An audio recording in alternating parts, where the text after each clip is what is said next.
Welcome back, ladies and gentlemen, to the GLL Masters Spring. I'm Nathanius, joined by Axel Toss, and we are back for day 2 here of APAC North. We've gone through quite a few games yesterday. If you were here, we had some action, some craziness, different teams winning every single match, Axel Toss, but it was a good time, and we're going to find out who finishes on top today. So exciting things coming. How are you feeling today, bud?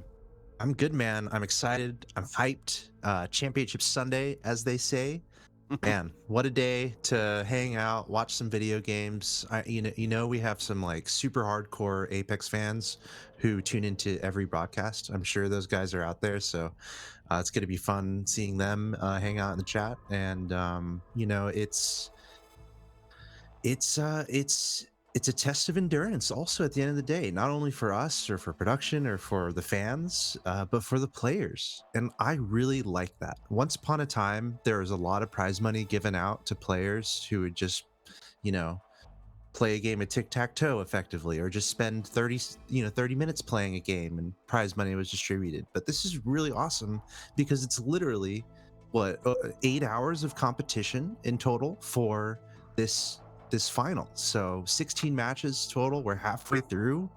I like that, and I'm in for the long run. Part of me wishes we could just do it again tomorrow, but I'm here for it, Nathanius. So Oh, excited for the yeah. day. Oh yeah, we were talking about that prize money. Of course, we got $5,000 for first place for APAC North. This is the slice of the money that's been coming over here, and we've been doing 12 points descending down, as you can see, 9, 7, 5, etc. for placement in the games, but then also 1 point per kill. And as we were looking on that schedule earlier, today is day 2. You know that we had Lawler and Matrim and others on doing the rest of the regions when we finished up yesterday. So today is the day that all of that gets settled. The format was basically we have 16 rounds for the finals. It's still the finals, but yesterday we just did the first half of the games. It's the total at the end of all 16 that determines it. So this isn't your ALGS with match point setup. It's going to be whoever can pick up the most kills and the highest placements on average, basically, throughout the entirety of all 16 games. And some teams, of course, yesterday really got to strut their stuff. I think the most interesting thing about yesterday's results is that we had a different team win every single round. No team was Yes. able to pull more than one round win. Here is a look at the schedule. Of course, yesterday we had just literally a different team winning every single time. There was one that stood above the rest, but we'll get to that in a moment. Today we are going to go through, as you can see on that schedule, we're just banging out the rest of them all the way from match 9 to 16.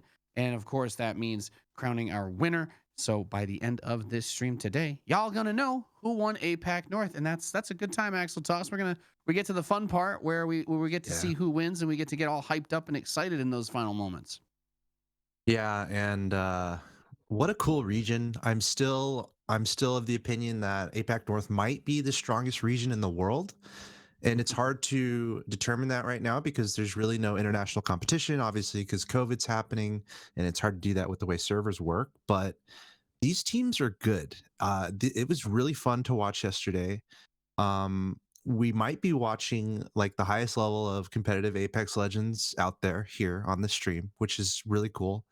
I love the parity that we're seeing, each team able to rise up. I think yesterday maybe there was a warm up phase, right? I mean, T1, as you alluded to, didn't really start taking off until, I mean, they were getting the kills, but were having trouble with placement, and then they finally got their win in the 7th match. So, I'm sure there's a little bit more synergy now, 8 matches in. Experience comes into play. We saw some teams landing in the same spot. Like, do they change it up a little bit? So a lot of cool things to look out for today. And we're about time. About now is the time to put your predictions in the chat. I have 2 questions. One, do we expect the same amount of parity? Do we expect different teams to win again, or do we expect a team to just run away with it? My other question would be, which team do you guys think is going to win at the end of the day? So let us know in the chat. What are your predictions? Who's got the win by the end of the day? I would love to know y'all's opinion. And your opinion, Nathanius, whenever you feel like it. Well, we did just get to take a look at the leaderboard that we ended up with at the end of yesterday's show, and unsurprisingly, T1 on top. They've been a very strong contender, winning the ALGS for APAC North as well with $30,000. The competition wasn't crazy far behind them there, but it's about a 20-point gap right now, which is something that I think they have to be enjoying. T1 picked up one match towards the end of yesterday. It's the only one that they won. They didn't really have many second place or third place finishes. So just referencing back to that, keep your eyes when we go through these standings on the total number of kills when we check the board, because T1 have not been getting their points off of placement. T1 has not been consistently finishing second or third. And as I said, they only won one match, which is still awesome and not in any way level of disrespect. I'm just trying to emphasize how insane it is that they're still number one because of the ludicrous number of kills that they have. They've been absolutely dominant. We've seen them landing in the northwest corner of World's Edge every single game, split in between trials, and they have not had any issue really when it comes to fighting the other players. So I want to see those fights continue. I want to see the madness and the chaos ensue. We've had, a story of Horizons just booping up to the sky and dropping bombs on the ground and hitting everybody with that black hole. And we've just had some insane fights. I'm still thinking about, I think it might have been like the second to last game, one of those two from yesterday, where we had like 3 teams stuck inside of one house, and it wasn't one of those things where it took forever. It just got ugly very quickly in the most fun possible way. And that's why I've been enjoying this. Yeah, this APAC North region Apex has been very aggressive. Lots of people just not afraid to run into fights, and not really doing as much to avoid each other as maybe in some of the other regions. So Axel Toss, I'm excited to see how T1 shakes up. I also want to see Crazy Raccoons give them a run for their money. I want to see Fennel Korea do well, but those guys have no one's been able to get anywhere near close to the amount of kills racked up as T1. If we had the Apex Predator Award in this tournament, I mean, I feel like we could probably already give it to them at the start of the second half of the games. I just know they're gonna get it. Who's gonna do more than that? Nobody. I don't think many would disagree with you on that. Super strong team, super strong play yesterday. I will say they had a couple matches where they dropped out in as one of the first 3 teams. So, in theory, it's possible to have a dud on the day, right? Where you're like, well, we didn't really show up today. So they want to avoid that. I don't think that'll happen, but they were knocked out as the first, few teams in a couple of them. Like, it happened. So if maybe you're one of the other teams, it's actually interesting to think about. If we have a little time, we can pull up the points again of the stats of the team. Ladies and gents, we're moments from getting into the first match. Again, we have 8 matches today, so it's going to be a lot of fun. But thinking about those standings, and in theory, this is a competition. These teams are looking for points. I wonder, since it's kind of known where T1 is landing, does any team make a play, right, landing either nearby, trying to disrupt because they know that they land separately? Like T1, they land pretty far apart. So I don't even know if there's a strategical implication of trying to take advantage of that or isolate them, or try to take Drop the out whole T1, team on try to trials take kill Park. I don't know. Yeah, right. But the point is, try to take them out early if T1 ends up starting to run away with it, right? So I'm kind of curious about that. But yeah, man, should be interesting. There's obviously Crazy Raccoon, the other big name that we're looking out for. You got Reignite that showed up in a big way yesterday. Jupiter Vega, Fennel Korea started out slow, but then did much better as time went along. So another interesting note to think about that's kind of fun from this region. Selly, the Bloodhound that's on Crazy Raccoon, actually was traded or had a roster switch. He used to be on T1.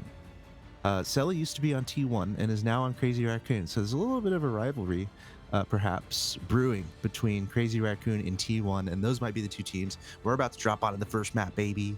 Buckle up. We got 8 intense matches today. Let us know your predictions in the chat right now. I want to know who you think's going to win. Give us your predictions. Nathanius, here we go. Will we get a caustic today? The questions Ooh, to that's be a asked. good one. That's a good one. The questions that are on everybody's mind. So with this with this circle and the way that we see everything starting at the beginning of this game, everybody basically has been landing in the same spots throughout the duration of this tournament. SBI over at Geyser, they've kind of rocked that area. GW and CG have killed each other. They fought to the death at the very beginning of basically every single round in Lava City. T1 up in the top left, like we said. Park has been splitting up on trials. Sometimes Karampe has been taking that role for him, but for everything else, it's pretty much been. I guess the only thing that I'm noticing right now is lag has landed alone in the West fragment, which is, can I just say congratulations. Finally, lag does not have to die at the very beginning. FLK is kind of between FA and lag, but I'm really just glad that lag and GTS aren't killing each other in that building like they normally do. Because usually HE, I think it's like HE tries to drop fragment with them, but HE instead is landing next to Fennel Japan on launch site. So while that Lava City battle may end up happening, I'm wondering to see if they're going to try and contest it. And it looks like no, they're going to make their way over towards Dome.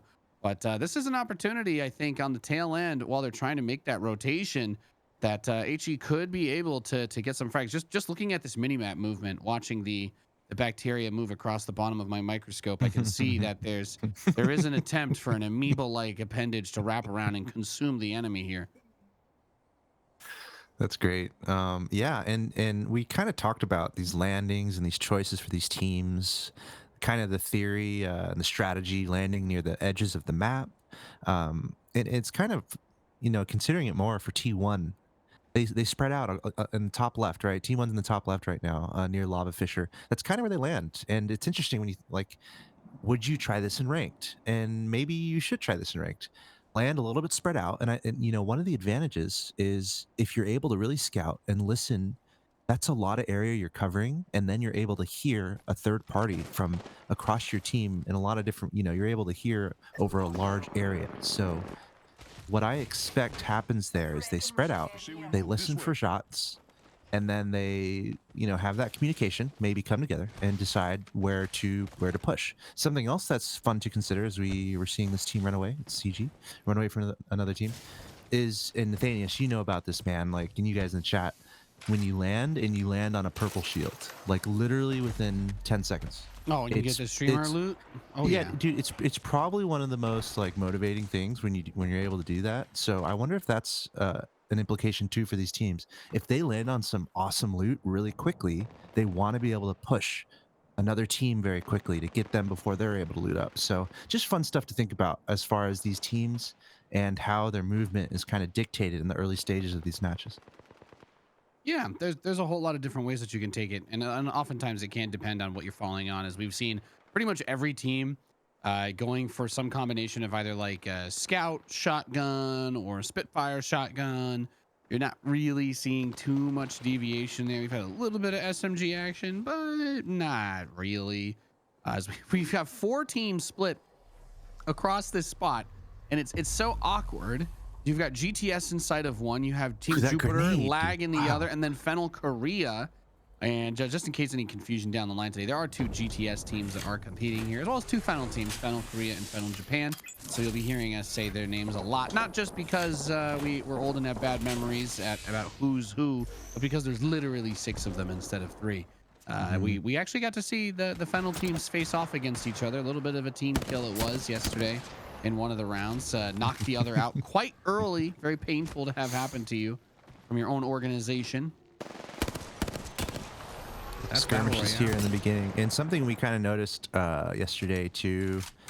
These teams, they'll shoot from afar. They're trying to build up their shields. In Apex, any newcomers, you dish out damage, you increase your shields, and it's honestly, it's one of my favorite things they added to this game. Like seriously, less pressure to actually find the loot and more incentive to engage. So you'll see these guys shoot from afar, try to build that damage up. We actually saw a really nice arc star a little earlier. Arc star, one of my favorite utilities in the game. And that can trigger a push, right? If you're able to throw an arc star a pretty long way, hit someone or hit a couple people, trigger a push, and then you try to take them out quickly. So again, more stuff to Yeah. look out for as we see some storm pressure here for GW. Love these camera shots, nice and smooth. I mean, when you're first person with these players, it's fun to see their strategy, but it's also nice to take a breath and zoom out and see this awesome landscape and also the positions of these teams. High ground, low ground, very important.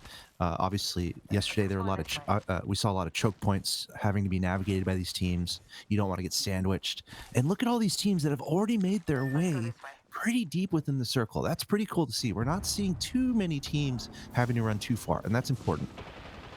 Yeah, especially with the drop path of the plane, we really had the setup where everybody was on the top side of that map very early, and this is what I was worried about. GW versus CG. These guys have been fighting in Lava City nonstop. Now the ring has actually moved past them, so these guys are just kind of slowly taking that passive damage from being outside of it. But they've been contesting over this position the entire game. I was really curious as to whether they would try to make a quick disengage and just run away back into the circle, but now everything has to be on the line. So Lucy has just one other teammate. Jewelman is standing strong. Potato has been downed, been taken out, holding the door. I like this. If you're healing on the other side of the door, of course, the enemy team can't open it. They're going to have to kick it to get there, giving up their position.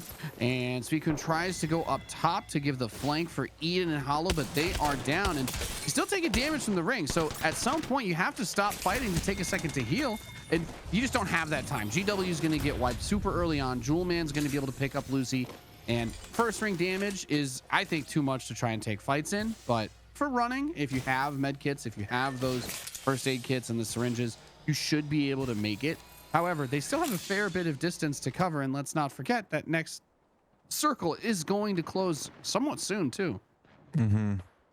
Yeah, it's very close to getting to the next phase here. I guess one advantage is you're so in the outskirts that maybe you're not running into as many teams, but yeah, it's pretty tough position to be out there like this. And maybe other teams are not expecting you to come in from the storm this late. Perhaps that's an advantage.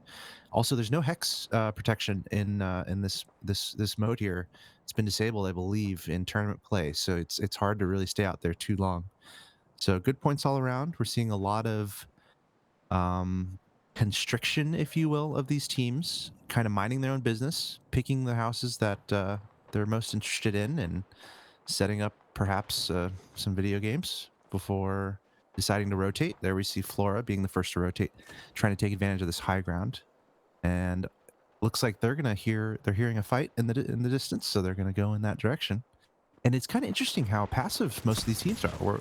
I mean, our kill leader has 3 kills, so something else to keep an eye on. Yeah, this whole situation has just been very much about getting the kills and the momentum. That's the big thing about this kind of tournament. The slow, passive, methodical, rotational base play that you're going to see out of like NA teams in AOGS and whatnot, where you're playing for the match point situation. It's not quite like that. So this is going to have a lot more of the feelings like one of those really aggressive ranked kind of games that you're going to play. There's so much benefit to going after each other, as we just see it, a huge wipe there on Team FUG, kind of getting caught on the inside of that building. Not really any room to maneuver, no cover on the outside. And that kind of leads us, I think, into the compositions that we've been seeing. Unsurprisingly, it's been a tremendous amount of Gibraltar and Horizon. And then usually that third flex position's kind of been going between, it feels like to me, mostly Bloodhounds. People really like being able to find anybody that's nearby to go and get those kills rather than, oh, I'm just going to try and hide and play a little bit more of a turtley defensive style. Of course, Horizon gives that huge a bit of mobility. You have the boost pad for everybody, and of course the Black Hole ultimate. Cannot underestimate the strength of being able to crowd control potentially multiple teams, which happened yesterday. You throw a couple arc stars in there, well, Axel Toss, you're gonna be watching a bunch of body parts fly out of it. Yeah, it's crucial as we see T1 just had a really nice engagement there. We saw unfold on the screen, getting those kills early, and now we're finally seeing some action happen as this circle's getting smaller and smaller. 4 teams knocked out in this first match. And they picked up a dub yesterday as well. The FAOIO. These guys were they've got that little bug-eyed anime icon as their team portrait. I'll never forget that. They had a good dub yesterday. Unfortunately, they haven't been able to grab the most kills out of the teams that have been competing, so their points slipped quite a bit quickly after that. I think it's really just been T1 that's been able to maintain their high placement, just because, well, I mean, it kind of sounds like an oxymoron, because their placement was low, but their kills were very high.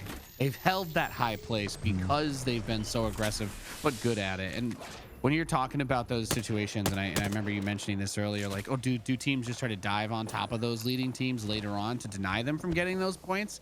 On one Mhm. hand, that can work. On the other hand, you can also be feeding them when you do that, right? So you really have to be super careful about the way that you try to engage these guys. As Team Flora, yeah, going up against Orthrus Fang, who also won one of the rounds yesterday, since it's been spread out so evenly.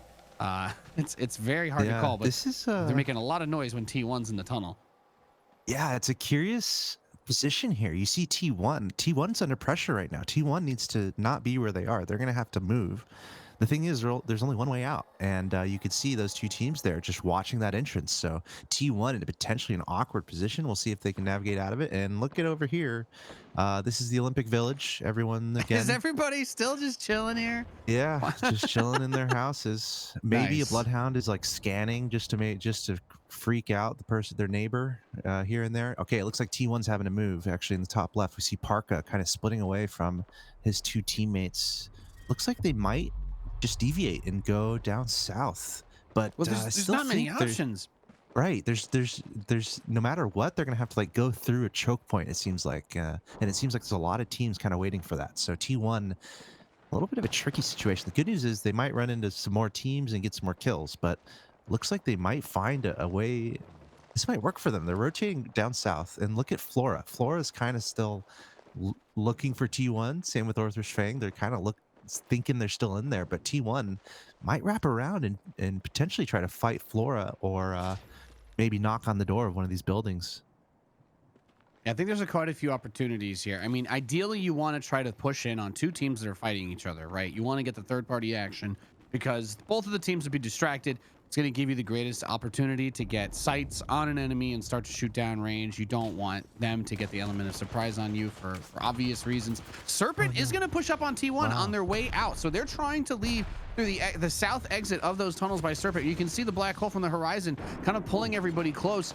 And Floor. very important to keep in mind, Flora is not too far away on the other side of that either. So an early kill here on T1 could be devastating. Parka very low. Hatana trying to move up on top of them as well. Now they still have that deep tunnel to retreat back into, and then the choke point kind of turns back into their favor. It'll be very difficult and perhaps foolish if Serpent just decides, you know what, we're just going to run screaming through this door and assume that everything is going to be okay. You got to play for picks. You got to be real smart, and I don't think you want to try to make that movement until you can get a knock, which so far they haven't been able to do. Yeah, T1's surprised about this, I think. Serpent took a little bit of a weird route to actually get to that location, but Flora might be really happy about this because I think they might be third partying. So let's keep an eye on that. T1 definitely in a dire situation that they're going to have to navigate themselves out of this crunch. Dropping down a Gibraltar bubble. That's Parker getting low in health. His two teammates are still up though, and it looks like it's at least two teams involved. The Serpent mostly getting knocked out. Looks like T1 getting the better end of this for now. Gibraltar with a quick pickup. And I'm so surprised there's no third party here. I thought for sure Flora was hearing what's going on. Well, it'd be suicide to run into a tunnel like that, even with gunfire going on, right? I think that's the benefit of that position is T1. It was awkward for them to leave for the same reason that it's really awkward for anyone to push them. And as they go back towards this north side, I get a little bit anxious again because this is where Team Flora was hiding, as well as Orthrus Fang. Orthrus Fang is still quite close by, but they're a little bit spread out now. That top side has been cut off, and that's one of the ways when you make these rotations, use the circle to your advantage. They want to rotate out this way because it cuts off one of their flanks. You don't want to put yourself in a position where you're going to be exposed, but they actually get their eyes onto, I believe that should be Team Orthrus Fang, not too far ahead of them, and Karampe on that Spitfire that we've seen so many times in this tournament, getting ready to unleash hell as that Gibraltar bubble shield pops and goes away for the enemy team. And by the way, I think Flora's out, dude. They were either in that fight or close to it. So that's why that T1 potentially just, mowing through any team that is near them. But now looks like they're in a little bit of another altercation, finding a team on the left, and now they're dealing with those teams in the village down below. I'm very impressed with how T1 has started. They were in a pretty tough spot. They had to move. A lot of teams around them, but they had a teammate down. I mean, they had a man down, but able to hang in there. That's just been the whole story with them. Is they're so good at taking fights. It's okay if one of them gets knocked because they're so fast. You never have time to try and thirst anyway. This position gets a little bit worse though, right? You've got GTS just below them. Orther's Fang has been culled, but they're still not too far away. But SBI is kind of swinging around that north side, and it's funny that they've managed to go all the way to the top of the map here, coming from the geyser location that basically nobody else has been playing. As we come back over towards the giant icicle formation in the northeast. My favorite part of the map. I just love this beautiful giant area, completely frozen over. Momon from Fennel, Japan, coming in, cleaning up and doing a great job in that fight. Really seeing that Bloodhound tactical get used super well. Of course, the ultimate, that vision, being able to see everything. You can't really overstate how important it is to have the information, even if it's just barely seconds in advance. Coming through the circle, a little bit of a tough rotation to try to make, but trying to stay outside the line of sight of the enemy teams. Getting boosted up just a little bit, but able to get that shield heal and make it to the top. That utility from Horizon's Q, just impressive every time. Potato dropped down trying to get the banner of his teammate. I'm not sure if he got it, but there's that team down below, obviously, where we saw that Bloodhound ultimate. Always fun to get eyes on that Bloodhound ultimate. Really see, for those who don't play Bloodhound, or really being able to see what crows are able to do with that vision. It is just such a great utility and great timing on that push we just saw. But now we're looking at Crazy Raccoon. We haven't looked at them today, so it's cool to see Selly, Captain, and Raz. They are definitely one of the favorites coming into today. Ooh, Well, they go down on that the other cliff. side. Yep. Yeah, disengaging from FAOAO. They actually are getting caught on the south end, taking some shots from. They're so far away, we can't so see many them on teams. this, even on this view. Yeah, it looks like CG is actually getting up into it with Team Jupiter over there as well. They're taking some huge hits. And that Kraber says it all. It's the biggest, baddest sniper you're going to be dealing with, and it'll scoop your head clean off. And honestly, that's 788 from Reignite. And Reignite, they had a great day yesterday. He is in the best spot right now. he got ahead of the circle, and every team is having to run in his direction. So this is just beautiful. You got a Kraber, you're looking downrange, everyone's running at you. He's got 3 shots left, though. Worth mentioning. He's just got 3 shots left on it right now. So you don't get to spam this thing forever. It's a very powerful weapon, but you need to be really careful about picking your shots. And we have so that was the EMP, it looked like, trying to come in from somebody at the same time as the orbital bombardment from the Gibby. This is one of those reasons why you see Gibby, because sometimes in order to beat the monster, you need the monster. So you put down his bubble. That's going to protect you from the opposing Gibraltar ultimate, and that gives you the time that you need. You wait that out. You drop yours on the back end, try to cover the retreat. But SBI is getting pinned between Reignite and T1, 2 of the strongest teams. Reignite, another top 5 team. SBI, you do not want to be between those 2 guys. You will get wrecked. 7 squads left now. Jupiter Vega. That's is the team able to stay up? They had a great day yesterday, and it looks like they will be able to stay up. Wow, really clutch move by their crypto player there, keeping his shields up. They're on the edge of the circle though. Got some movement to do. Again, only 6 squads left now. Looks like T1 getting some more damage done. I'm looking in the kill feed right now. When are they not killing everybody in the game? Yeah, like, and you know, I will say I miss Lifeline. I know there's some conversation in the community about Lifeline right now. I'll say it. I miss her. We haven't seen Lifeline in competitive play as much. And as you said, we're just seeing Gibraltar all the time. So discussions on that maybe for another day. But you know, feel free to let us know let us know your thoughts in the chat. It's always fun to talk about. Well, I would much rather see Caustic. Okay, I don't know about you. I'm with you. All right. Look at Reignite with the push. This is how you do it, baby. They just swept in there, cleaned them out. Thank you very much. At FAOAO, since they got that round win somewhat early, right? I believe in the first half of the matches yesterday, not really able to pick up the pace there, because especially with the speed of these guys like T1, watching them make these engagements, make these big plays. But the other thing is, they don't just have to make those close quarters plays. We're seeing that mid-range downfield shots, and there it is, wiping out everybody. Wow. I think one of the faster ends that we've had to a match. I feel like we've almost always gotten to that 6th circle actually being like close to closing for a lot of those fights to get forced, but it was in such an open area. And I think T1 just having all the kit that they could possibly want, we just got to watch them mow everybody down. They handled the close quarters just fine. But there you can see with the triple take, with the Spitfire, they don't miss those shots at mid range, and that's really what counts, I think, the most for T1. They are just mechanically superior. It feels to many of these other teams, no matter how good they are, and a lot of them are great. But T1 really shows that distance.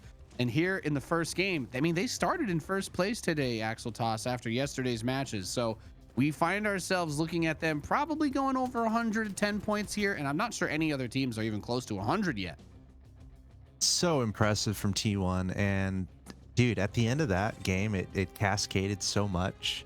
It happened really quickly, and it tends to happen in these final stages of these highly competitive Apex matches because you have so many teams coming together in such a short amount of time. So just the fact that T1 was able to get out of there, I'm excited to watch through that again as we get through the highlights. Pretty interesting game, interesting circle. We saw a lot of, like, T1 was forced to make a lot of movements as we see that final moment there, and God, that seemed relatively comfortable to them, and we watched it unfold. They were forced to kind of move in different locations. They ran into a team here and there, but they were able to manage it fine. They had one team get knocked, or they had one player get knocked at a certain point, but otherwise that seemed relatively comfortable. So look out for T1 today, man. Yeah, that's a tough break for Crazy Raccoon, by the way, with the way that they got pinched. I think we had a lot of people excited to see them in that match. But ladies and gentlemen, that does it for round number 9 of 16 here for our grand finals. We'll be jumping into game 10 after this short break. You're watching the GLL Spring Masters. Welcome back, ladies and gentlemen, to the GLL Spring Masters. I'm Nathanius, joined by Axel Toss, bringing you APAC North Apex Legends gameplay. We are in the grand finals of our APAC North matches, and it's been wild, Axel Toss. We finally get to see T1 really establishing some dominance there. Not only did they murder half the players in that lobby, but they got their second match win. They are the first team in this 16 round grand final to get 2-round wins. So they are finally the first team to get a second round win. This is the scoreboard for match 9. They had 12 kills in first place, picked up 24. Reignite, not too far behind them. Everybody else, though, I mean, you're gonna have to pick up the pace if you want to catch up to T1 here, because they are gonna run away with this soon, Axel Toss, if they're not shut down. Yeah, and actually, shout out to Reignite there. They had a pretty solid game, getting second place and quite a few kills to go alongside it. And that's going to put them at second place overall. But gosh, just the number of kills, you said it, that just straight up is what's separating T1 from the rest. 75. 75. The next highest is 52 from Crazy Raccoon there. So just crazy numbers from T1. Clearly one of the best teams in the world. 117 points overall, giving them a pretty decent advantage with, we're just a little over halfway through all the matches. So there's still time in theory for these other teams to come back. But T1 starting out huge. I asked when the stream started, who are we going to see win? And then are we going to see any multiple winners today? It seems to me like T1 is definitely going to try to make that happen. They're warmed up from yesterday. They understand the lobby. But yeah, man, excited to continue with these matches with again, morning coffee with Axel Toss and Nathanius. So shout out to everyone watching from around the world, no matter where you are. I know it's early in some places, so The sun will be rising in about 2 hours here. Very excited. so shout out to everyone for tuning in and checking out twitch.tv/GLL Apex. Remember, there's Apex Legends going on all day today. That's so right. I'm ready. And I'm for ready many to keep other going. weekends too. This isn't the only weekend of Right. GLL Spring Masters gamers. Okay, you're gonna get your North American games. You're gonna get your European games. We're gonna be doing APAC South later at the end of the month. So don't worry, you've got lots of Apex Legends to follow to get yourselves excited before the next big ALGS events start to kick off. But man, Reignite, they look like the team that could possibly be contesting here with T1. I don't know how you keep up with that momentum if T1 starts popping off and getting all these kills in the next game. Someone's going to have to try and maybe make that sniper, that counter play that you were talking about. A couple of teams might have to just rub elbows and be like, hey, we're all going to lose if T1 wins 3 more rounds here. And then the second half of the matches today won't even matter. So I'm telling you, dude. Let's get to work. Let's get to work, okay? We've got a lot to do here. If anybody wants to have a chance other than T1, because they looked unstoppable in the first match today. If I'm one of these teams near the bottom, Hybrid Eclipse, FUG, SBI, like you know, again, nothing against them, but they might be out of it. You know, if I'm one or two of these teams, maybe I'm dropping right on top of T1. If I'm out of this, I maybe I'm mean, landing on those guys, the man. prize money does go top 5, Look, so dude, it's not. look, It is look. it is okay if you can't beat T1, but If at I'm the a same coach, time, if I'm a coach right now, if I'm a coach in Apex Legends and I'm seeing T1, look at this map, dude. Look at T1. They land in this exact spot every time. If I'm a coach, land on Parka. You have 3. He is 1. Land on Parka in trials. I would try that for fun, but I'm not a coach, so what do I know? I At the have a same time, though, you feeling. know, that being said, if that were to happen, obviously the other teammates from T1 would try to come over and support. But the point is, they're spread out right now. Could be a vulnerability. I mean, I'd love to see it, dude. You know. I get that on one hand, and then on the other hand, if you make that play and it doesn't work out, or if Parka's able to escape, I don't think you have enough loot for a full team, Yeah, but if or you're especially last in the multiple teams there. standings, I mean, you got nothing to lose, my friends, at the That bottom. I see what you mean there, but I don't think that if somebody has like a big run or they pop off, we've still got like 7 matches left, right? This is the second of 8 today, and the 10th of 16 total. So I think there's still plenty of opportunity for someone to try and make that comeback. But I think what you're saying, in a couple more rounds, maybe when we're at like 14 out of 16 or 13 out of 16, I think that's when you see the teams on I that bottom rung that yeah, have no this is light at like the end of the tunnel, maybe start to make some YOLO meme Yeah, it's plays. like this is like the chaotic neutral point of view, right? Like either A, let's flip up the map rotation, let's turn this map upside down, or let's get someone dropping on top of T1 to get some diversity in the early game. Hey, I'm just a biased commentator. Don't worry about me. I like the circle location though that we're seeing here. Another unique spot, and again, as I'm saying, there, yes, my production flipping the flipping the map upside down for us, get a moment of inception. I love it.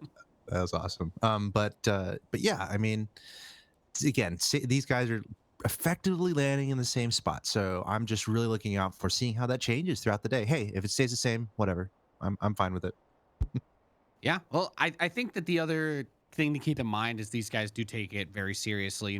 The professional scene. And I think one of the best things about tournaments like GLL, ALGS, EA, Respawn, and everybody have just been putting on a good job, I think, of keeping the multinational tournament scenes going and allowing the teams and the regions to kind of develop their own talent, sequestered apart from each other, which I think is a really important component. You gotta give the mid and lower end of each region an opportunity to feel like they can actually reach that point where they can compete with everybody else. So I just love watching and getting to see these guys go at it, because even the teams on the bottom rung, you don't know where these guys are going to be in a year or two. You don't know if these tournaments are going to be the ones that kind of light that fire under them, as you could say, to really put in the practice time and perhaps reach that next level. And maybe the next time that we see them, it's not quite the same story as it was today. So that to me is the coolest part about esports Hmm. competition in general. You've got so many players from so many different places,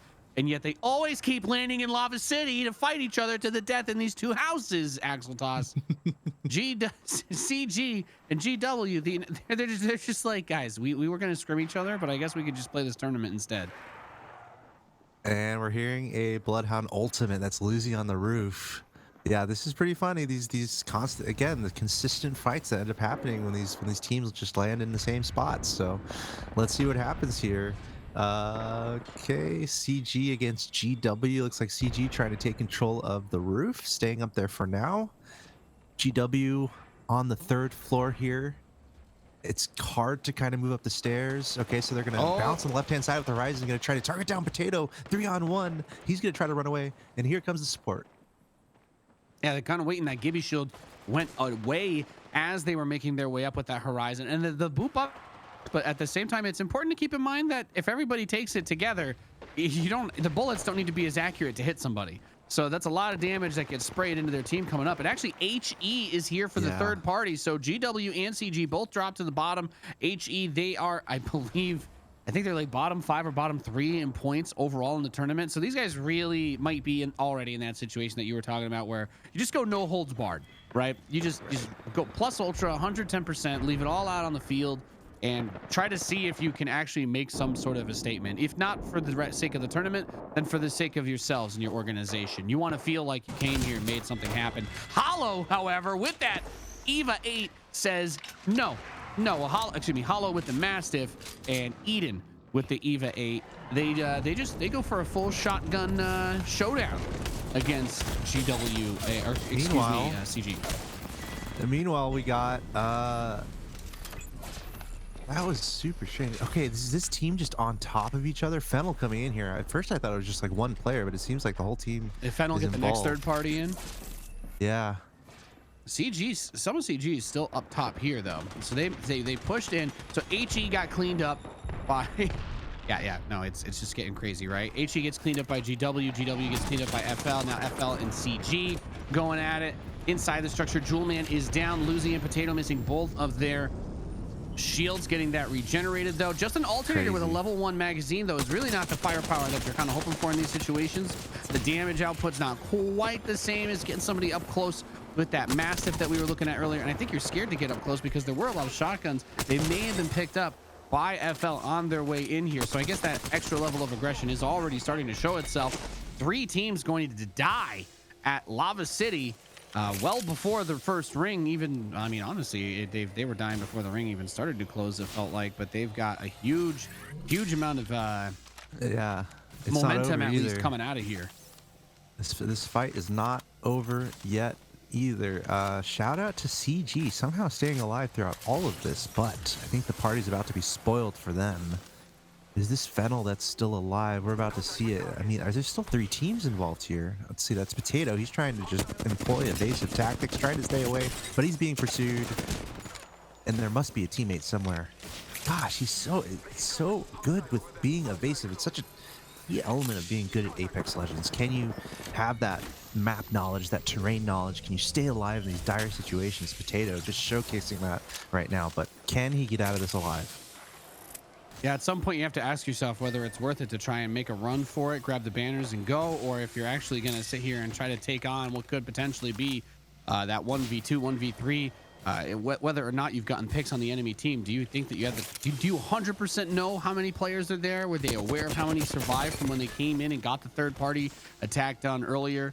Hard to say. I mean, we've been following these guys for a lot. Kind of interested to see what's going on elsewhere on the map. But as we've got T1 over here going up against GTS. Now, Park is on the low ground by himself. Cabbages comes up top, so it's a 1v2 up top and a 1v2 on the bottom. So Cabbages takes the portal back, though. Parka is right there and ready to receive, however, throwing those grenades and the thermites straight through. So Cabbages was knocked. He comes in. We see that 100 shield damage. The thermite is tagging a couple of the enemies. That does reveal where they're running for a few moments as that damage continues to tick.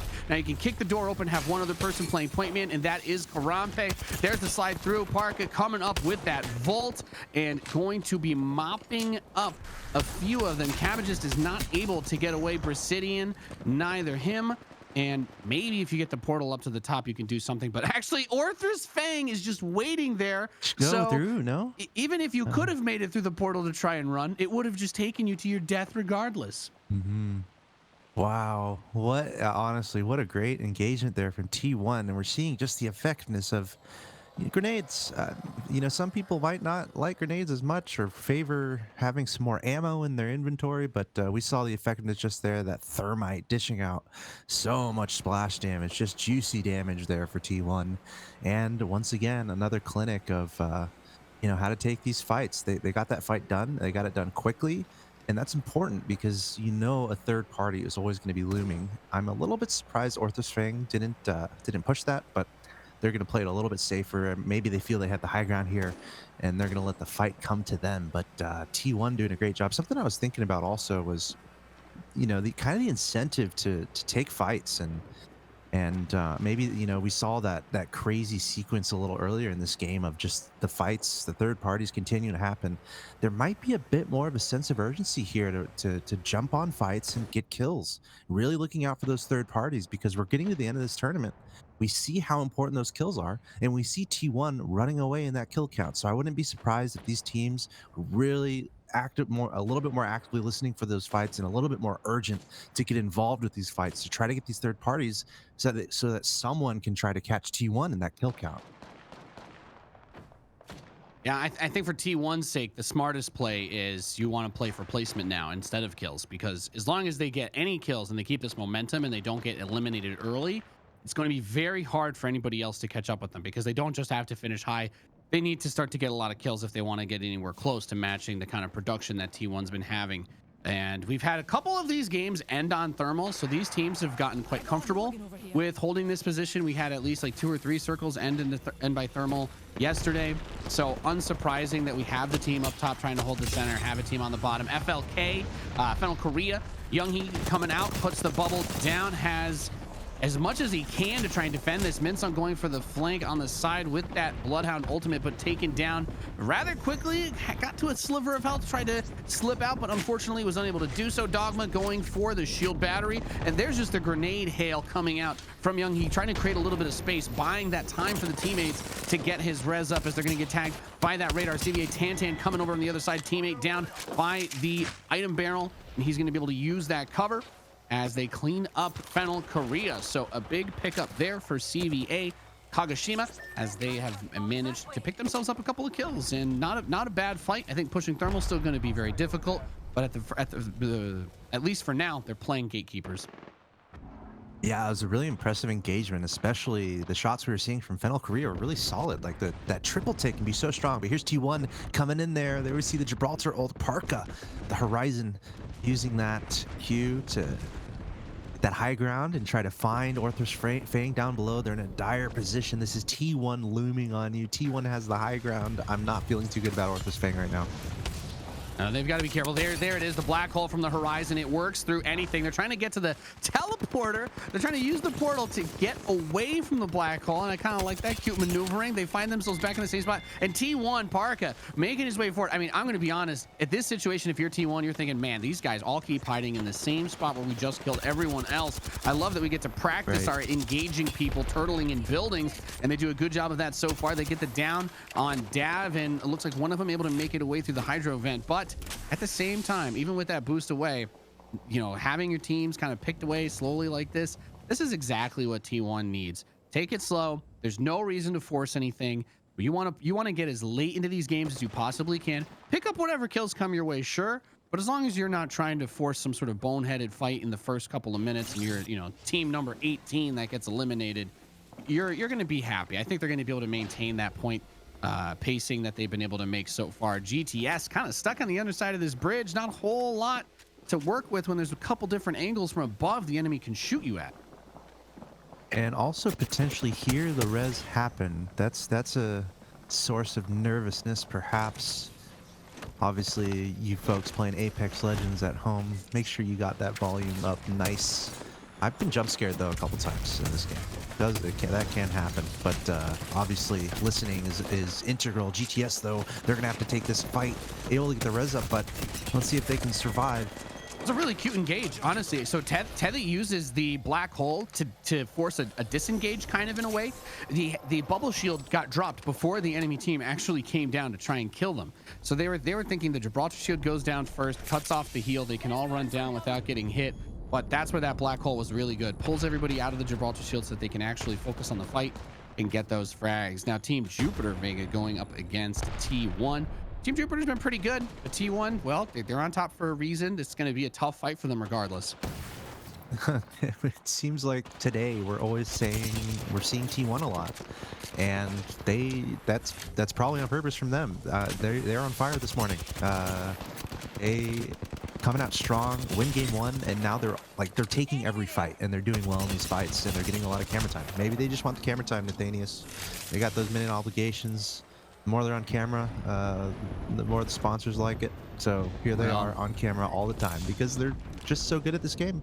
My research into alternate realities suggests that the camera does follow those who win a lot, so not super surprising. Karampe goes straight in, by the way, on the front of this fight as Jupiter Vega kind of takes a step back, but Karampe was really just trying to force the issue big time and gets the down on Yegan. But Team Jupe, we managed to have Tatsu actually roll out, and with that EVA 8 get the counter shot to completely flip things over there. So T1 gets Wow. eliminated. They did pick up some kills this round. They didn't get, you know, the worst possible placement points, but they won't get a lot of them. So these are the kinds of situations we're talking about now. With 33 players left in the game and nobody from T1, this is going to be your best possible opportunity if you're one of those teams in the middle of the pack or just behind them, you know, looking at Reignite wherever they are, if they're still up here in this round. This is your chance. If you pop off, you can pick up maybe 5 to 10 of the kills that are left and win. Then all of a sudden you're within striking distance of the #1 squad. That was crazy there. T1 getting knocked out, and that's what happens when the circle can get so small, but there's still so many teams around. You really have to be aware of your positioning. T1 effectively got caught a little bit by the storm. They were pressured. They didn't have too many routes to go, and they were cut off. And you know, kudos to the team that took them down there. But T1 getting knocked out in 12th place, perhaps a surprise for some others. But as you said, they were able to pick up a decent amount of kills in this round so far. So, you know, got some points at the end of the day. But here we go. We got 11 squads left in this match. Seeing all the teams in action. Looking for, yeah, Crazy Raccoon. We can see them in the bottom left there. Remember, they're one of our teams really in contention. So what an opportunity here for all the other teams outside of T1 to really try to bridge that gap. Yeah, and Team Reignite in the dead center, by the way. Team Jupiter's going to throw that EMP forward. I think that they are trying to push in on Reignite here. This was the same spot they were just chilling in. So Gibby ult is coming down, but they do have the bubble to keep themselves safe here. Crypto stepping forward. We've got Yegan looking for some action going around the back side of this. They're kind of hid up in this little alcove area. Tries to pull up the EVA 8, not able to get it. Switches back towards that vault, letting the bullets fly, and Reignite dies. So a really, really important shutdown here from Team Jupiter as they want to claw themselves back up in the ranks, and they take out one of the other top 5 teams. And this is where that opportunity really presents itself for Crazy Raccoons, as you were mentioning. We've got Selly up on top, just on the other side of that little lava valley outside of Thermal, basically. That next circle is going to head even further east, so all these teams have to keep moving. And here we go, Crazy Raccoons engaging with Team Jupiter Vega, getting into a big fight. Shields going down quickly as USG and Lag, I mean, whichever one of those team wins, I'm not sure if either of them actually wins in the end. They might both just die trying to get out of there, whoever survives that fight. Yeah, as you said it, I think that was pretty much happening. But oh man, what a move from Crazy Raccoon in such an important time. It's the, you know, 3 of the top 5 teams are fighting there. Jupiter Vega getting knocking out Reignite, but then out of nowhere, Crazy Raccoon jumping on that exactly when they need to. And again, these are all the teams in contention. So really dramatic moments there as we're down to 7 squads remaining. And Crazy Raccoon, we're looking at them right now. They're going to be the happiest ones at the end of that engagement. You know what? I almost feel like this is a must-win for Crazy Raccoon. T1's out. Jupiter's out. This is the best possible scenario for them, right? They gotta do it, yeah. The other heavy hitters have been eliminated. You know, at this point, they're fighting some of the guys that have been coasting a little bit or on the lower end of that top 10. There's not the same level. They don't have to deal with T1 anymore. They don't have to deal with Team Jupiter anymore. They don't have to deal with Team Reignite anymore. So those are definitely some of the biggest contestants to have to worry about. If they could kill everybody else and wipe this out, there's a crazy amount of points still on the board between Team Flora, GTS, CG, CVA. Those guys are all still alive right now, but they really haven't been the most threatening in some of these fights when it comes to dealing with the big teams since Crazy Raccoon showed up after Team Jupiter was fighting T1. So the only guys that have been able to kill the big guys have still been the other big guys in this tournament. So Selly up front, they're taking the shots, and loses his shields, but there's a little third-party action coming back from Flora. So they are fighting across 2 angles right now. Need to pick where you want to go. Great shots here from Selly, and throwing down the Q, also getting his shield upgraded. They were pushing that initially, but now backing up, going a different direction. The good news is a lot of damage being dished out here by Selly. There we see the ultimate coming from above. And again, the circle of the zone's coming in, the storm. So a lot of pressure on these teams. Crazy Raccoon would love to get some kills here. But of course, what's important for them is winning as well. They're a little bit in the open, have to be concerned about that. Might be vulnerable to an ult from an enemy Gibraltar. Looks like they're going to push this. EVA 8, Selly, the damage output is severe. That slide out of Selly was beautiful. And that's like Absolutely. a Christmas tree, a Christmas presents under the tree there, as we see another engagement happen of death boxes. So many death boxes stacked up. Meanwhile, Crazy Raccoon turning around. This could be it. This is the end. Crazy Raccoon, they got it. They did it somehow, some way. They attacked left. They attacked right. They were able to get the third It parties, it was and the they made it perfect happen. storm. It was the perfect storm. What more could you ask for than to third party the team who just killed the number one team in the tournament, right? There's nothing better that can happen because A, the number one team is out, obviously. B, the next strongest team that's still left alive is now battered and bruised and trying to recover. So you get to jump on them. But then everybody else that's left in the game, they're just the extras as far as the top five is concerned. They're just the guys that they've been farming their points off of. So Crazy Raccoons gets to really pay off some huge dividends with their playstyles. And I also, we've had a lot of love for Selly in the chat today, and I'm gonna give Selly the love there on that end. That fight went so well, but not just from the aim, not just from the combat, but the way that Selly kind of went around that side position and we saw everybody tucked into the wall. Selly got knocked down, but opened the door for the team to just go get the rest of those picks at the same time on the other side of it, and creating that chaos, getting in the way of your enemies, especially when you're dealing with all this stuff in your face. You got missiles flying, the ring's closing in, Gibraltar's shield is there, there's still a black hole Look at outside that. the ring over on the other side, and then even while that's going on, you still got Oh my CVA trying to God. shoot at you from the other corner too. So this was just one of those situations where, looking at this highlight reel, Crazy Raccoon had an opportunity kind of fall into their lap, and believe me, they definitely played well this round, but it was extremely fortuitous. They were able to get into this situation where they're like, okay, it's just one of the top five teams versus about 3 or 4 teams that were not top 5 caliber so far. So really, really, really big pickup for them. I'm very interested to see how close they're going to end up to T1 in the points, but we'll take a look at that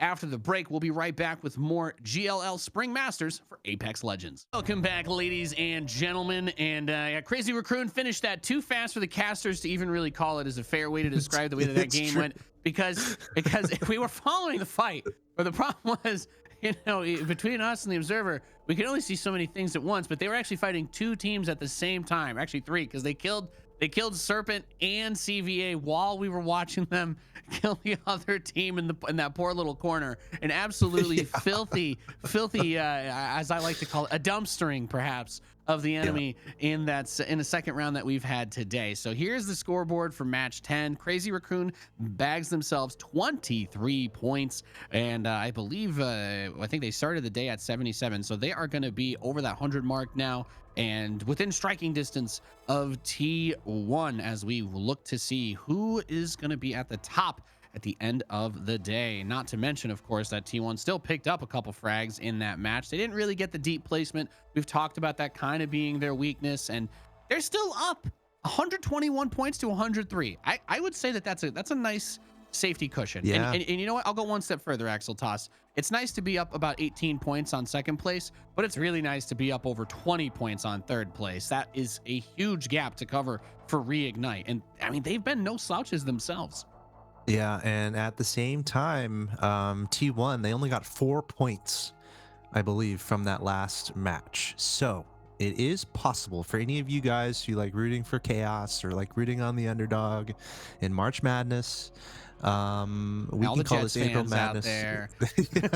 It is theoretically possible for these other teams to make a comeback. The format, we know about it. We see the different point accumulations that we're seeing from these teams. It's possible to get a lot of points, and it's also possible to not get a lot of points. So Crazy Raccoon, some people in the chat were talking about it, doing exactly what they needed to do effectively.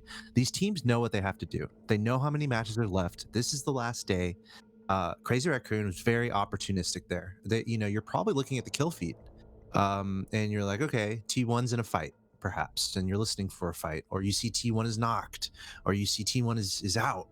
That very well might inspire a team like Crazy Raccoon, which is maybe what we saw there in Selly, the Bloodhound, just start trying to farm, right? Or just, rack up the kills. We know how many points are delivered with those kills. So it's exciting. It's really exciting. These teams now, with not a lot of time left, really look out for them to play objective based, meaning, get T1 out of here, get as many kills as possible, and maybe even more aggression. So, hold on tight. I like it. Yeah. I like it. And you do bring up a really good point, especially if you're one of the teams that's trailing I think it's too risky to just try and force it. If you're like one of those top 5, top 6 teams right now, I don't think you want to go out of your way to force it because there are still a lot of really good teams that are competing here. And if you run into them early on, you know you might end up being sour about life. But when you see, as you pointed out, you see on that kill feed, it's like, oh, T1's gone. Okay, well, time to go maximum overdrive on whatever it was you were gonna do because nobody else that you're gonna fight in this game, no one that else is that's gonna be in these lobbies are gonna be as good as fighting as T1. You could make a lot of arguments about the placement, maybe some of the rotations, but at the same time, I also think there's got to be a degree of just a little bit of disrespect from T1 side because they're so good. They don't necessarily have to play this the most slow possible way either. And I think that might be some of their missteps kind of come from them acknowledging their own strength and being like, well, we don't have to play super safe against these guys. And of course, we've seen that they've died a few times early on because of that. I think 12th was it for their placement in the last map. As we go loading in here, we're dropping in following Crazy Raccoon as they are headed back into World's Edge. And a big shout out to everybody, of course, hanging out with us, tuning in. I know it's up early. We're as American commentators, but I know lots of Europeans in the chat hanging out and talking. And of course, big fans of the APAC players. We've had a lot of love for Crazy Raccoons and T1, and I don't think that that's very surprising, Axel Toss, because they're both pretty good teams. Look at Selly going straight for detecting that next circle. Pretty cool to see. But yeah, man, it's awesome to be here early in the morning in the United States. Obviously, it's prime time for these guys playing in Korea, Japan, obviously Asia Pacific North region. And again, a reminder to anyone just now tuning in, we have Apex Legends on this stream pretty much all month. April 10th, April 11th, 14th, 15th, 30th, 1st, and 2nd. You got APAC North, Middle East Africa, South America, Europe, North America, APAC South. That's all the action happening on this stream over the next month. Today we have Middle East Africa coming up after this, and then South America following. So lots of Apex Legends to tune into. So shout out to you guys in the stream. This is a lot of fun covering this region. I talked about it earlier. Debatably one of the strongest regions. We very well might be looking at, some of the best teams in the world, right? So really exciting stuff. A And T1 happy for everyone sure. can join. They've been crazy competitive on the global circuit. I mean, the last big Apex thing I got to do was when we did the preseason invitational in Poland, and they were one of the teams people were talking about. I don't know 100%. I mean, some roster stuff has obviously happened. It's been a long time since then. Unfortunately, we didn't get to do quite as much as we would have wanted to in 2020, but that's why we have the online series, right? That's why we have the GLL Masters Spring and all that, and ALGS and everything shifted. So the kind of breadth of the competition has changed. It's been a bit more regional. You're dealing with online servers and whatnot. So you don't get to see that same degree of everybody going at it constantly on the LAN events, which is what we hope for. That's what we dream for. And between you and me and everybody else watching online right now, I can't wait for the first time that we get to have another big LAN event for Apex, because those are awesome, especially with some of the tournament setups that they've had. When you get all 20 teams just sitting together in one big arena, that's kind of a breathtaking experience to have. And these guys have been grinding and putting in the work from those early days, and Apex has only gotten better. It's only gotten better. To say the only thing that I probably miss in the game right now, Axel Toss, is of course my overpowered caustic and my double tap scout that does 20 like 30 damage headshots at the start of the game. Those were good times. Those were good times. Didn't really have to aim, didn't really have to have a brain back then, but things have changed and probably for the better. Unsurprisingly, we're once again looking at CG fighting versus GW. I know you're asking yourselves why, but only so many teams fight early on. These two teams fight early on every single freaking game. Now all we need is Fennel 1 to show up and kill both of them. Also, we saw some caustic yesterday. I don't know if we've seen any today, but Nathanius, we will keep an eye out for Mr. Caustic. Looks like GW. They're like, you know what? We're out of here. We don't really feel like fighting right now. We don't need to stay. We're gonna rotate for 20 minutes again. I can't tell you how I feel like it's like the tensions releasing in my shoulders. I was waiting for them to be fighting in the circle, 5 minutes in, everybody else is already in the first ring, like second ring is counting down, but then HG and GW and CG all killing each other. So let's go look at something else. We got Jupiter Vega over here throwing out the arc stars. Of course, you're going to be able to blow open that door. That's going to remove cover for the enemy team. And in the case of crypto, at least, I don't know that you're going to try to send your drone through that door, but obviously you've opened up another avenue for that, or for follow-up grenades. But they're just kind of holing out in here, waiting to see, biding their time, looking for opportunity. Team Jupiter's been strong. I think they picked up one of the dubs that we had yesterday, but they haven't been quite as consistent as some of these other teams. As we look at T1 going up to hit FUG on the rooftop. This is funny too, because this is a common place for fights. We saw a fight unfold here at this building last game. You were just alluding to it. Again, teams are picking up on where the other teams are. So T1 could be like, okay, there's gonna be 2 teams over there. Let's go push it, and that's exactly what they're doing.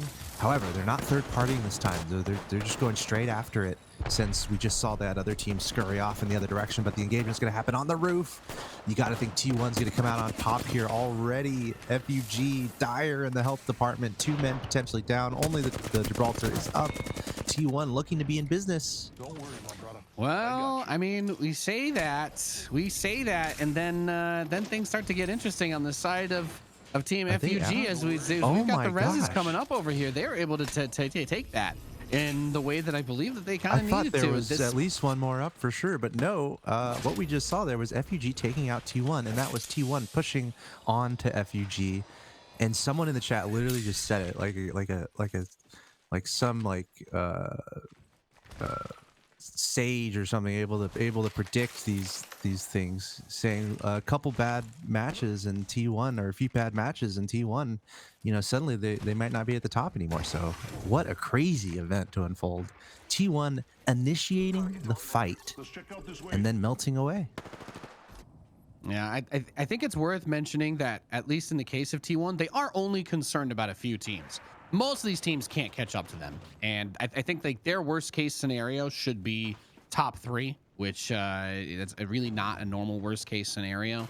Obviously, their best case scenario is that they're able to maintain some semblance of consistency. But this is what we were talking about all day yesterday, was that T1 had not only been able to get lots of kills in the games they did well, but they died early a lot. Like they're not number 1 because of their placements. That is not the reason. They have 2 firsts, but that's still not the reason why they're this high up. They've gotten ludicrous damage across the board up to that point, but getting shut down again, that's just painful. That was crazy. T1 was so close to winning that fight too. 2 members of that one man was down, and the other had like a speck of health left, but the Gibraltar coming in clutch. I'm still reeling from that. Crazy. 19 squads left in this match, and T1 is not one of them. So what an opportunity here for Crazy Raccoon, Reignite, Jupiter Vega, some of our top teams to bring this back. Yeah, biggest thing to keep in mind, that's that door being opened once again. Is getting a bit more into the scraps, into that action. And I have to wonder as well, the teams that are going to be coming in on the outside, are these guys going to be prepared for those possible third parties? As we know that some of these teams that have been having to go really far, the big fights happen when they do finally make it to those circles. Yeah, the Storm applying a lot of pressure here. Look at all the arc stars. Got to be careful there and actually put a bubble around the arc stars. Not a good place to be. Fennel might be in a considerable amount of trouble here. Looks like some other teams coming in here try to take the fight. Looks like it's Team Serpent. And again, these guys are still fighting in the storm, so you gotta think some other teams are lurking in the distance here in this fight, ready to pounce. Momon, though, he's gonna be the kill leader. Only 3 kills. Not a huge amount for a kill leader, but again, 18 squads left, so Fennel barely staying in there, and it looks like they might survive this. Yeah, they've had a couple of good scraps. Watching Fennel play has been very interesting. They're kind of a hot and cold. Like they'll just have these fights where they roll up and just take anybody down, but then they don't have the ability to carry the momentum like a T1 has been able to, or Crazy Raccoons. And I think that's kind of been one of the defining factors for them. And they're also, as I was talking about, they're one of the teams that's going to have to do a little bit of running, and they might run into HE. They're not too far away from them. We've got GW coming in outside the ring on the southeast, and NPG not too far away, or excuse me, CG in the northeast, not too far away. They're not going to have too many people to run into. They will see Crazy Raccoons as they approach Epicenter, but we have quite a few teams kind of packed into that top next circle. Of course, that's revealed by the hack or by the cheats of us being observers. We can see this in our magical superpower vision.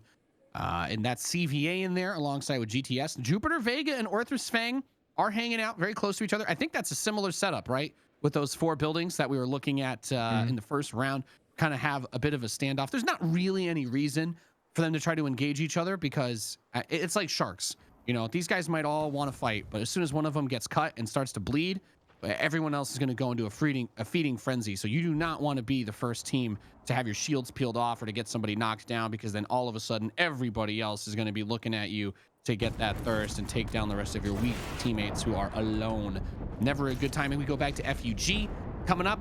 I like this. The pre-throw the grenades up the elevator, trying to make sure that no one's going to be waiting for him on his way up there. There's the scan from the Bloodhound, knows where they are, coming up with that Mastiff. Not able to hit the shot though, as the shields get peeled, and he's heading downstairs to try and find a moment to recover. Yeah, tricky situation here. It looks like Flora is going to be the team pushing in. Shun Mi, last man up, trying to hold his own with the EVA 8. And a decent shield upgrade time, but he's going to get knocked out. Flora is going to be down. FUG able to hold their own in that fight. Just barely. Look at how low this Horizon player is. By the skin of your teeth, and that's just how it happens in these hugely competitive fights amongst these elite teams. You're gonna have some really close fights. We see T1 Serpent, Flora out. We want to keep an eye out for Crazy Raccoon. Obviously, they had a huge match last game, so we'll see how they're doing. Reignite, looking out for them, and Jupiter, Vega. Those are kind of the 3 teams that are really close to the top right now that we're watching out for. This is, again, a huge opportunity. Now that T1 is out of this lobby, which teams are going to step up and get those kills? Because you need them right now with, you know, not too many matches to go from here.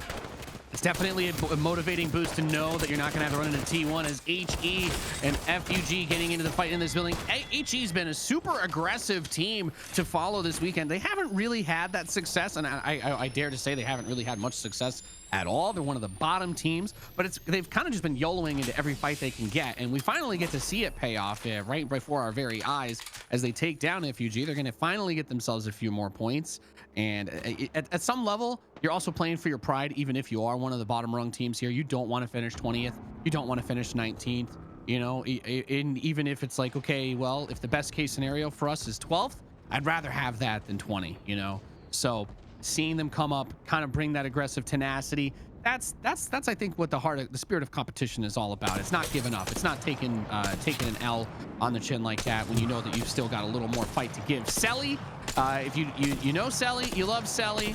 Selly doesn't miss, and that little shield thing there is nice, but I have bad news for you. There's 82 more shots on that longbow, so you're dead. And Eden gets picked off, was a bit outside the ring. Unfortunately, Selly's aim is something that does not have consistency issues. No, and beautiful positioning, I think. Beautiful positioning here for Crazy Raccoon. They're edge guarding. They're on the edge of the circle. They're watching teams coming in from the storm. And they found this nice high ground in Epicenter, taking another fight here. These are huge fights for Crazy Raccoon. They need to come out on top. Let's see if they can manage this properly. That's GW coming in here. Selly's still alive. Ross still alive. Looks like Crazy Raccoon going to be just fine. Look out for a third party. Always got to be aware of that third party. It looks like that is what's happening here. And that's FL, that's Fennel coming in. CG also in the area. And just like that, Crazy Raccoon, they're in trouble, if not wiped. Definitely, they're out. definitely Wow. not good. Yeah, that's, I mean, we were just talking about it. It's with T1 out, it's a huge opportunity for them to catch up. It's a huge opportunity for them to catch up with T1 out. But then you see the red mist, you press that W key, and then you take your hand off of it. But Axel Toss, the W key doesn't go back up. It just stays down. You keep running forward, and the next thing you know, you're dead. And that's a tough break. But Crazy Raccoon are they're still in a good position because T1 was eliminated so much earlier than them. Like, they can't really worry about their lead being, the gap increasing. But at the same time, I think this is where maybe everybody makes another cup of tea and gets ready for that next round. Yeah, it's just another opening for these other teams. It just makes our lobby closer and closer, which we love on a finals day. So now we're looking at, I'm sorry I keep going back to this, but we got to stay aware of these numbers and what teams are really in contention here, as we only have, 5 rounds or so after this one. It's going to be Reignite, Jupiter Vega. Those are kind of the two teams that I believe are still in the lobby. We can see Jupiter Vega, the top side of our screen.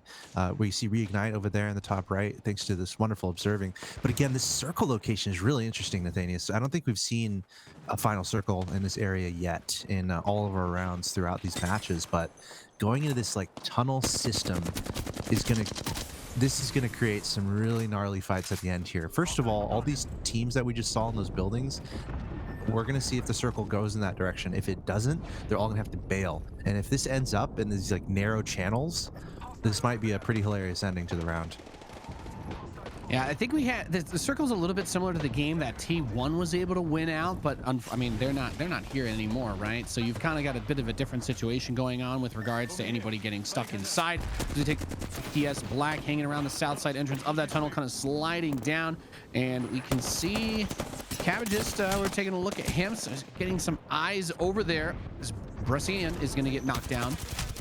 As Abaddon trying to hold on to the spot. It's a bit awkward, right? There's so many teams around this area right now. Going under the bridge, you get some of that high up cover, but you kind of lose anything else that you can play with on the underneath. And if they can take shots at you, there's just nowhere to hide anymore. There's nowhere to go, so they get wiped easily. And that's a tough break for them. And we're gonna have to see. I'm kind of curious as to of the teams remaining, who feels that they have the maximum chance to turn it into something that actually matters, that'll be useful. And for me, that's trying to keep my eyes on Reignite wherever they are. If they're still alive, I want to know what's going on. I want to know what's happening with them. I think they've got to be the closest of those who are left, right? Yeah, they've got to be the closest. See, they're on the left. They're 130 meters, 120 meters. They're over there. There's fighting happening everywhere, though. Again, this is such a gnarly final circle here, as all these teams in these buildings, again, they've had to evacuate. So we're gonna start to see them moving. So you know where the circle ended up? I believe that's where Reignite is, where the smaller circle is right now. Oh yeah. Oh yeah, okay, that's exactly where they are. So they're in actually a really good position. The circle worked out for them big time. So all these teams on the right, the bottom right hand side of the circle, they have to move. So this is going to get absolutely crazy. There we see Reignite kind of on the edges here, well within this inner circle. So yeah, I agree with you. What an opportunity here for Reignite. No Crazy Raccoon in this lobby. No T1. They were knocked out earlier, not getting a lot of points. So as you said, Reignite, huge opportunity to step up here. Jupiter Vega. There they are, right next to Reignite. They're not too far away from each other. These two teams, it's an opportunity here for them to really get some points on the board.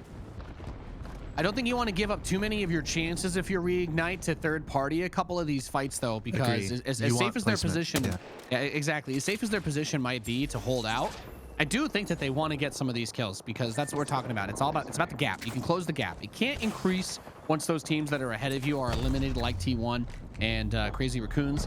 But in this situation, you also don't want to win like, oh yes, we'll get first place with 1 kill or something like that. You know, you don't want to get the poor man's Apex victory. You want to be able to really dominate in this round and try to get in the way of some of these teams that are killing each other. As we're watching, Lag is calping, getting a few good shots in, backed up very well by Tarwini in the tunnels.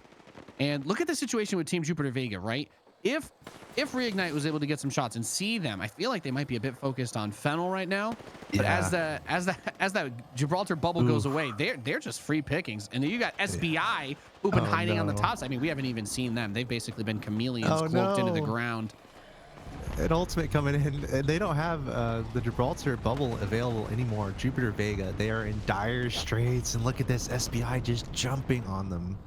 And this is just because of the circle, and just it happens.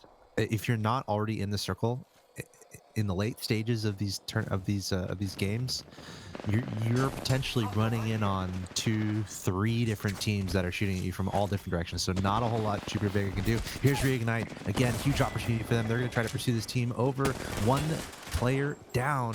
This would be a huge opportunity for Reignite to get a clean up. A big cleanup moment for them, coming over with that wingman, getting the R99 reload.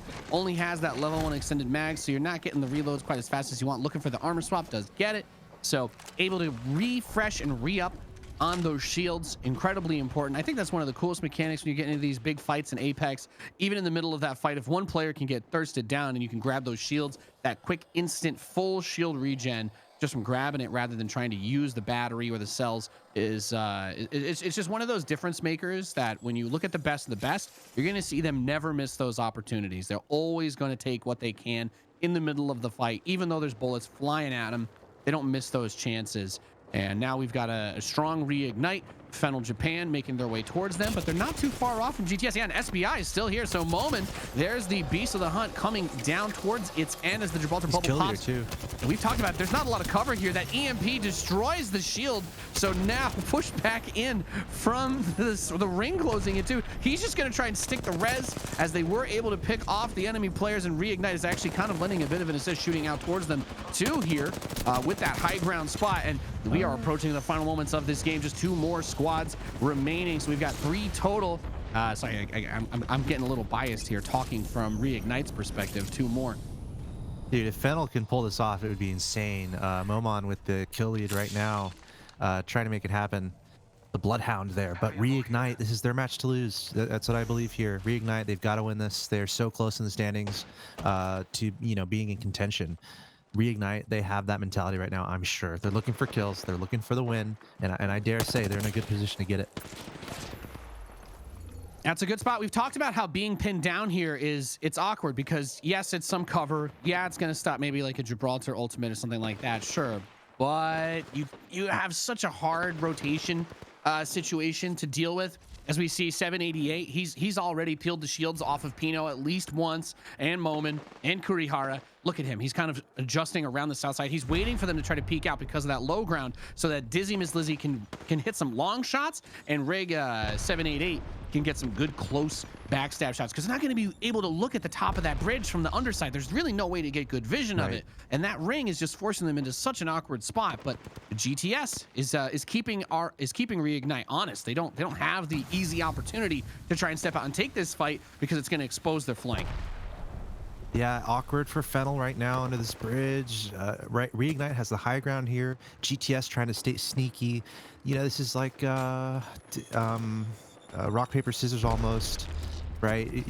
How are you going to attack the weak point? It's a stalemate between 3 teams. So this is going to be really interesting to see how it unfolds. Reignite looks like they're going to push here towards GTS, and is this going to be successful? Fennel could be an opportunity for them. Looks like they're going to sandwich onto GTS here. GTS not caught in a good position at all, it looks like. Who's going to take this? It looks like it's going to be either Reignite or Fennel. Let's see how this plays out. As to kind of getting stuck with the way that cliff was being positioned on where the circle pushed in, but Reignite was able to get the cleanup. And we talk about positions that players have been trying to hide in. We saw at least, I want to say it was at least 3 teams die from under that bridge. And it's such a trap that you're thinking, oh yeah, there's cover. I'm not as easy to see or snipe from anywhere else, but there is nothing under there. There is no terrain to use underneath where that little bridge is. It's just an open space. And is it a covered open space? Sure, but at the end of the day, it's a covered space. It's just an open space, and they didn't have any way to easily adjust out of there. And watching Reignite play this game, that was just a beautiful capitalization on an opportunity to try and close that gap. And we've still got plenty of rounds left, so for teams like Reignite, the dream is still very much alive. When you know that T1 can be the 2nd or 3rd team to die, they were the 2nd or 3rd team to die this game.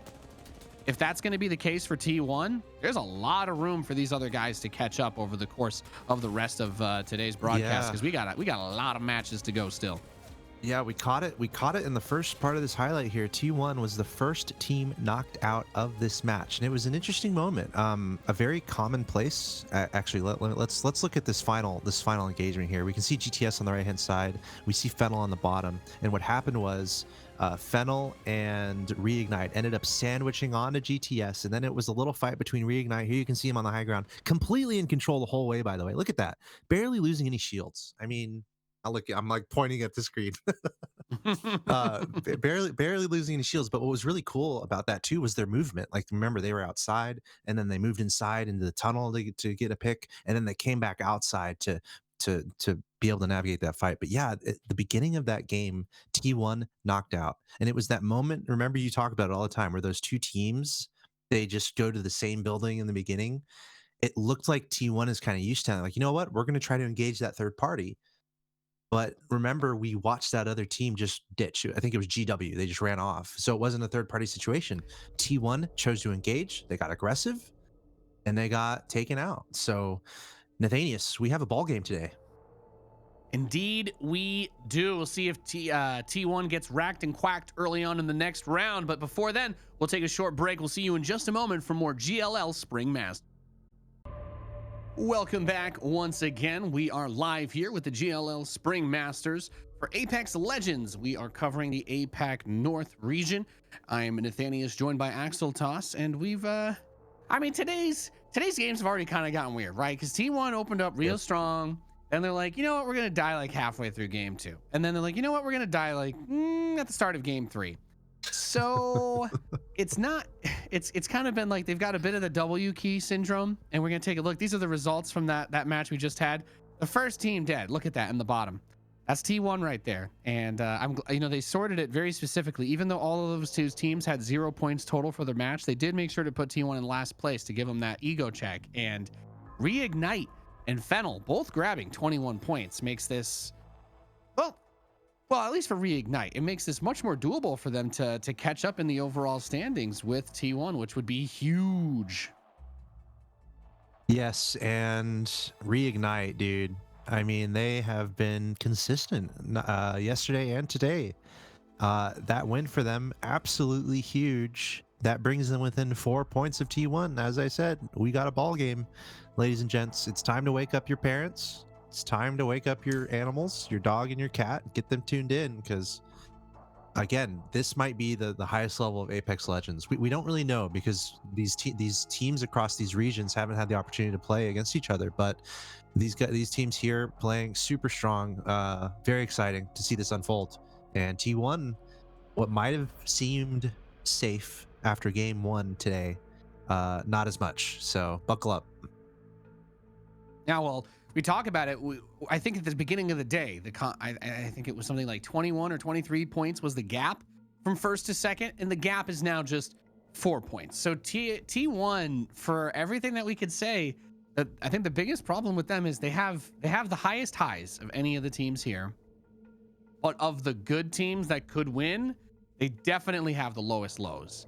There's like we're not seeing Reignite die early on. We're not seeing Crazy Raccoons die early on. We are seeing T1 W key into a fight and getting wiped with no kills, no placement points. And there's only like 3 or 4. It's like we got like 4 or 5 rounds left to go, right? We're heading into match 12 of 16. If you do that 1 or 2 more times and Reignite just, they're doing the turtle thing, slow and steady wins the race.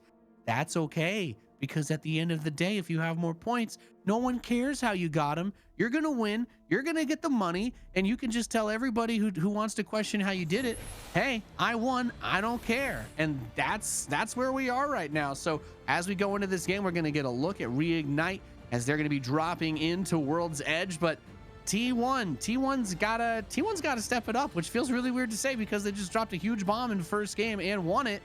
But then they beefed it 2 games in a row after. Yeah, it seems like last game. I mean, it's happened to all of us. It's like you make a call out. You're like, all right, let's push this team. We got this. We're feeling good. And it just didn't work. And it happens. So I think you're right. Maybe T1 will play a little bit more passive, not be as eager to go for a fight like that unless it's a third party early on. And I want to take a moment to read through some of these placements that we saw between yesterday and today. Because you were kind of alluding to it. You're talking about it just now. Consistency and Reignite has been so impressive. Yes, they are in the top 2 teams. They're close to T1, but looking at their consistency and their placement, I'm going to read out the placements here from Reignite so far in the tournament real quick. 3rd, 2nd, 3rd, 7th, 1st, 5th, 5th, 6th, 2nd, and then they had an 11th, and then they just won. So let me read out T1: 7th, 8th, 7th, 5th, 6th, 17th, 1st, 7th, 1st, 13th, last. So we're seeing that volatility, I guess, Yeah. from T1 and whether they're winning or getting dropped. But Reignite in almost every game, dude, they're like top 5, like almost literally. Consistency, consistency, consistency. In traditional sports, in esports, in life, when it comes to taking your dog for walks and doing the dishes, consistency will get you a long way towards your goals. And stare into the abyss of the sky in this beautiful overhead look. And I'm gonna be honest with you, man. This is probably one of the highlights of commentating this tournament, is just getting to see Agreed. these dope cinematic views. Uh, and you know what? Agreed, I dude. just, I just love, It's I'm the little almost things. like the observer's messing with me, because he does this beautiful pan in to this fight again that we've seen a million times, and I totally understand it's the only fight that happens at the start, because these guys always land on each other. And we're once again looking at GW going up against CG. Now GW is not just going to try to run this time, because they've learned that if they don't fight CG, then Eden gets headshotted by Selly from about what 169 meters away. So they kind of just have to fight it out here and try to have that better gear to go into the next engagement, because just running doesn't really cut it for them at this point. Wow. Sorry. We just got a shot of the bathroom. That's great. And remember, this is the spot where T1 fell in the game we just saw. So first of all, I'm wondering if T1 is lurking somewhere. Like, I'm kind of curious about that. I'm wondering about other teams that might be looking to third party this, but historically, this is just the fight we've seen. Last game we saw GW kind of just run away, but now they're taking the fight, and this is where it can get really interesting. You're dealing with multiple levels. The idea here in these team fights, you want to isolate someone, get a 2v1, get a 3v1, get a quick knock, and then go the rest of the way. Let's see what happens here. One knock is going to be happening as we see. It looks like, yeah, the Gibraltar's going to be down there. CG losing 2 men. Potato still up, but turning around, and that's a kill lead. That's a squad wipe by Potato. Lucy. Oh, well, and wait a second. that's Battle Royale, baby. Oh Yeah, third party. Third Yep. party. HE coming in, and you know what? I actually think this is actually just some 300 IQ stuff from HE Arise, because they 100% have to be aware that these two teams have been landing on each other every game. So what do you tell your boys? You say, okay, guys, look, we don't have to jump into the fire. All we have to do is land next to it, loot up, and then when we show up, wait for the gunfire to end, walk in, collect points. Easy. And I'm sure that's the exact conversation they had in English and everything between themselves in prepping for that take. So good opportunistic play. The vulture finds a carcass, and we'll feast today. Yeah, and that's we just talked about it. Just deciding to do those third parties is just critical, and it doesn't always work out, but we see it very effective there. It's all about that timing. You got to hit at just the perfect timing for those third parties to work out. And this, speaking of third parties, my gosh, I feel bad for, what is that, CVA, literally caught in between 2 or 3 teams. That's FUG on one side, you got Orthros Fang on the other side. Not ideal. We've all been in that position before. And that's going to be another team, I believe, that is out of this match. But all our heavy hitters still up. T1 relatively quiet in the early stages of this game, just looting up. Remember, they were knocked out first in the last game. Reignite still up, and of course Jupiter Vega. Those are really the 3, and of course Crazy Raccoon. Those would be the 4 teams that we're really looking out for in this moment. Again, quick reminder: T1 and Reignite very close to each other at the top of our standings. Yep, and going back to what you were just saying with T1, I think you got to try to take that slow approach. It looks like they are moving more slowly, as we've got basically everybody converging at the moment. SBI kind of stuck on the inside, but not too far away from Jupiter Vega, as they're getting shot from the outside by Lag. But then Fennel Korea is actually still not too far away on the other side of where SBI is, while GTS is approaching. So I guess what I'm really trying to say is we're about to have a bloodbath over here, as there's just way too much going on. We get a look over at Dogma on the high ground, looking down the ramp, trying to see where the enemy is going to be approaching from a solid defensive position from that angle. But the biggest thing about this area is that there are a lot of doors that go into all of the different places. As a scumbag caustic player, I can tell you I've tried to block all the doors here at every access point. It really doesn't work quite that easily. You've got a lot of different gaps that you need to cover, and we know that there's a ton of teams here. So This is where things just get awkward. You've got Fennel Korea upstairs, GTS is downstairs, and on the outside, what did we have? Lag as well as Team Jupiter was out there. There's like at least 5 or 6 teams just all huddled around, and the geometry and the layout of the map, of course, gives them the space to do this, but it does make stepping outside terrifying. Yeah, this is like bunker to the power of 4 or something. You know, bunker great for caustic. You got 2 paths, you know, relatively easy to manage. This superstructure in the harvester area here is there's just so many places that you can be as a team. There's high ground, there's low ground, there's nooks, there's crannies. So I would not be surprised to see a massive fight happen, and then a lot of third parties just back, you know, third party, fourth party. That is definitely a place that can happen. Here we see a team trying to come in here, Orthros Fang defending from the high ground, the horizon, using that Q to get the rest of the team up to threaten the high ground. Orthros Fang looks like they're keeping their shields up, but they've got a little bit of pressure to get into the circle. The team's going to be edge guarding there. Let's see who comes out on top. Looks like Orthros Fang should be doing just fine. With that Eva. Yeah. With that Eva 8. I think he had a purple. He's got the purple hop up on that, so he can get those shells out very quickly with that shotgun. And Eva 8 just becomes so nasty, so nasty with that level 3 bolt. Just being able to spam those shots out as quickly with that semi-automatic shotgun that's a dream. That's a dream come true for a Gibraltar when you can get up close to someone like that. Big chonky boy, you can take a couple of hits, but boy oh boy was he dealing them out at the same time. So Earthworks Fan gonna run about into that circle just a little bit to grab the gear and the loot from the teams that they've killed. I've got my eyes on T1, the first team that it looks like they'll run into. Unless Flora goes around the west side of that canyon, it should be Reignite. They're the closest to them. They're the nearest ones. Flora is somewhat close, but they're on the other side of the mountain. So they're hanging out by staging. And then, as you said, everybody's just at Harvester. It's a dumpster fire over there. Yeah, I can't wait for that fighting to unfold. We'll have to see. I'm pretty sure those teams have to move away from that spot to get to the next circle, of course. So that's going to get interesting real quick. It's a good point about T1. They've been very quiet, kind of just looting, sharking around, scouting, kind of listening for fights.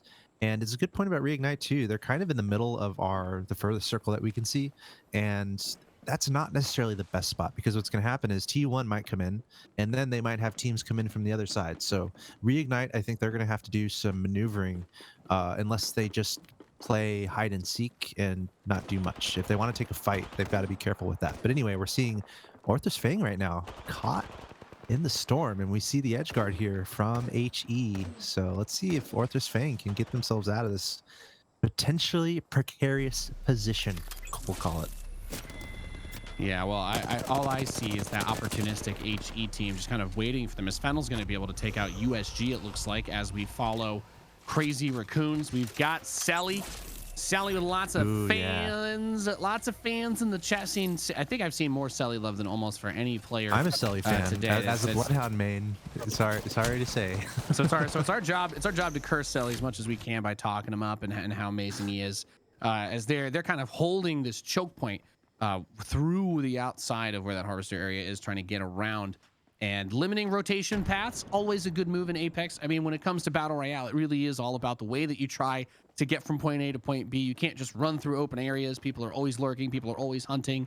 You have to know which paths on the terrain you're going to be able to scoot through to make it where you want to be. And of course, taking into account the compositions that these guys have. So we've got Karma trying to land a couple of shots. Had the down onto Norin. Gets in fight as well. So just one more player left, and they are able to bag and tag him. So as that beast of the hunt comes to the end, once again, HE Arise. They've been playing very opportunistically. They've been a little gatekeeping, looking for some of those early, you know what I mean, a little vulture play at the start of the game that we saw them pull on the GWCG fight that happens every round. And here's Jupiter Vega. They've got to deal with people hiding under the staircases, trying to really use the terrain to the maximum possible breadth that it can be taken.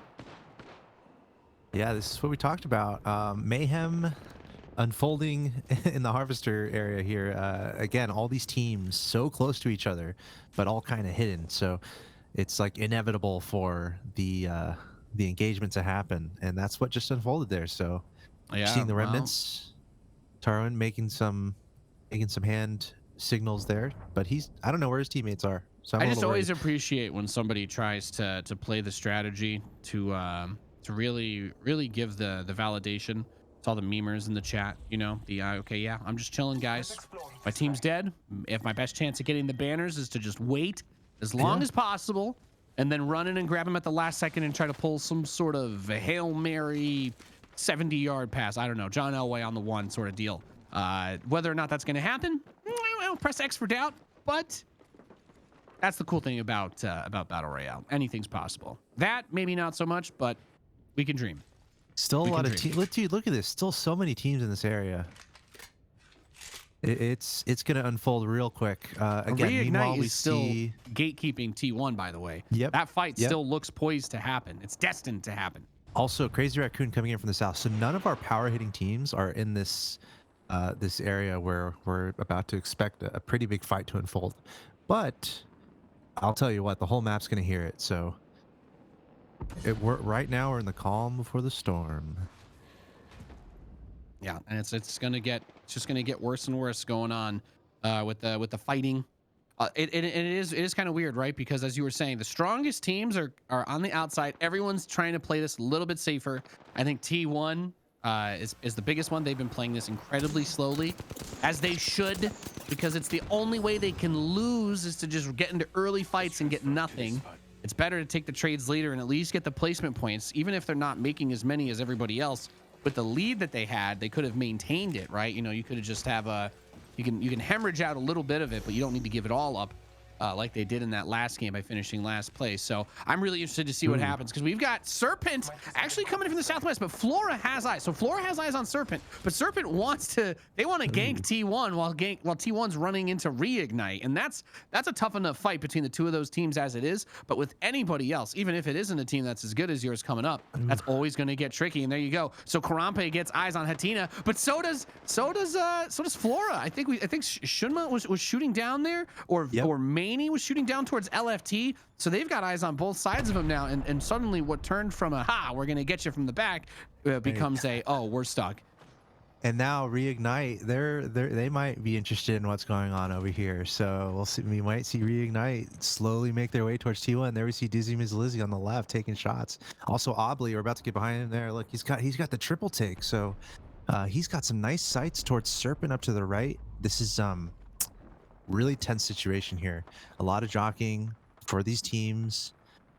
It's like, which way do you really commit to? T1 just trying to play it slow, trying to play it safe, looking for a sandwich. And now the action is starting to unfold here in this one area where all these teams have just been so close to each other, but the fight looks like it's happening in the open field. So we'll have to see how many teams end up jumping in on this. Jupiter Vega, one of our teams in contention. It's important for them to get some points in these games, but it looks like they're in dire straits. Jupiter Vega, they're out, and that's Venal Korea able to clean that up. But now the question is, what third parties are going to happen in this open field? I think it's almost inevitable.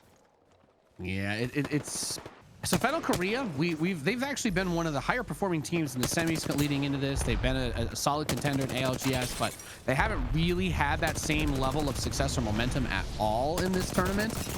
Once they've reached the finals, at least. So getting rid of their dealing with the black hole from the horizon, but they haven't really been able to shut their stuff. However, we still see glimmers of that talent. We still see glimmers of that ability when they get into those fights where they're not being third-partied, or sometimes when they are. They're just really good at actually taking the straight up engagement. It's gotten a little bit trickier outside of that. So Parka running up with the R301's got 300 in reserve. Peacekeeper on the back as well.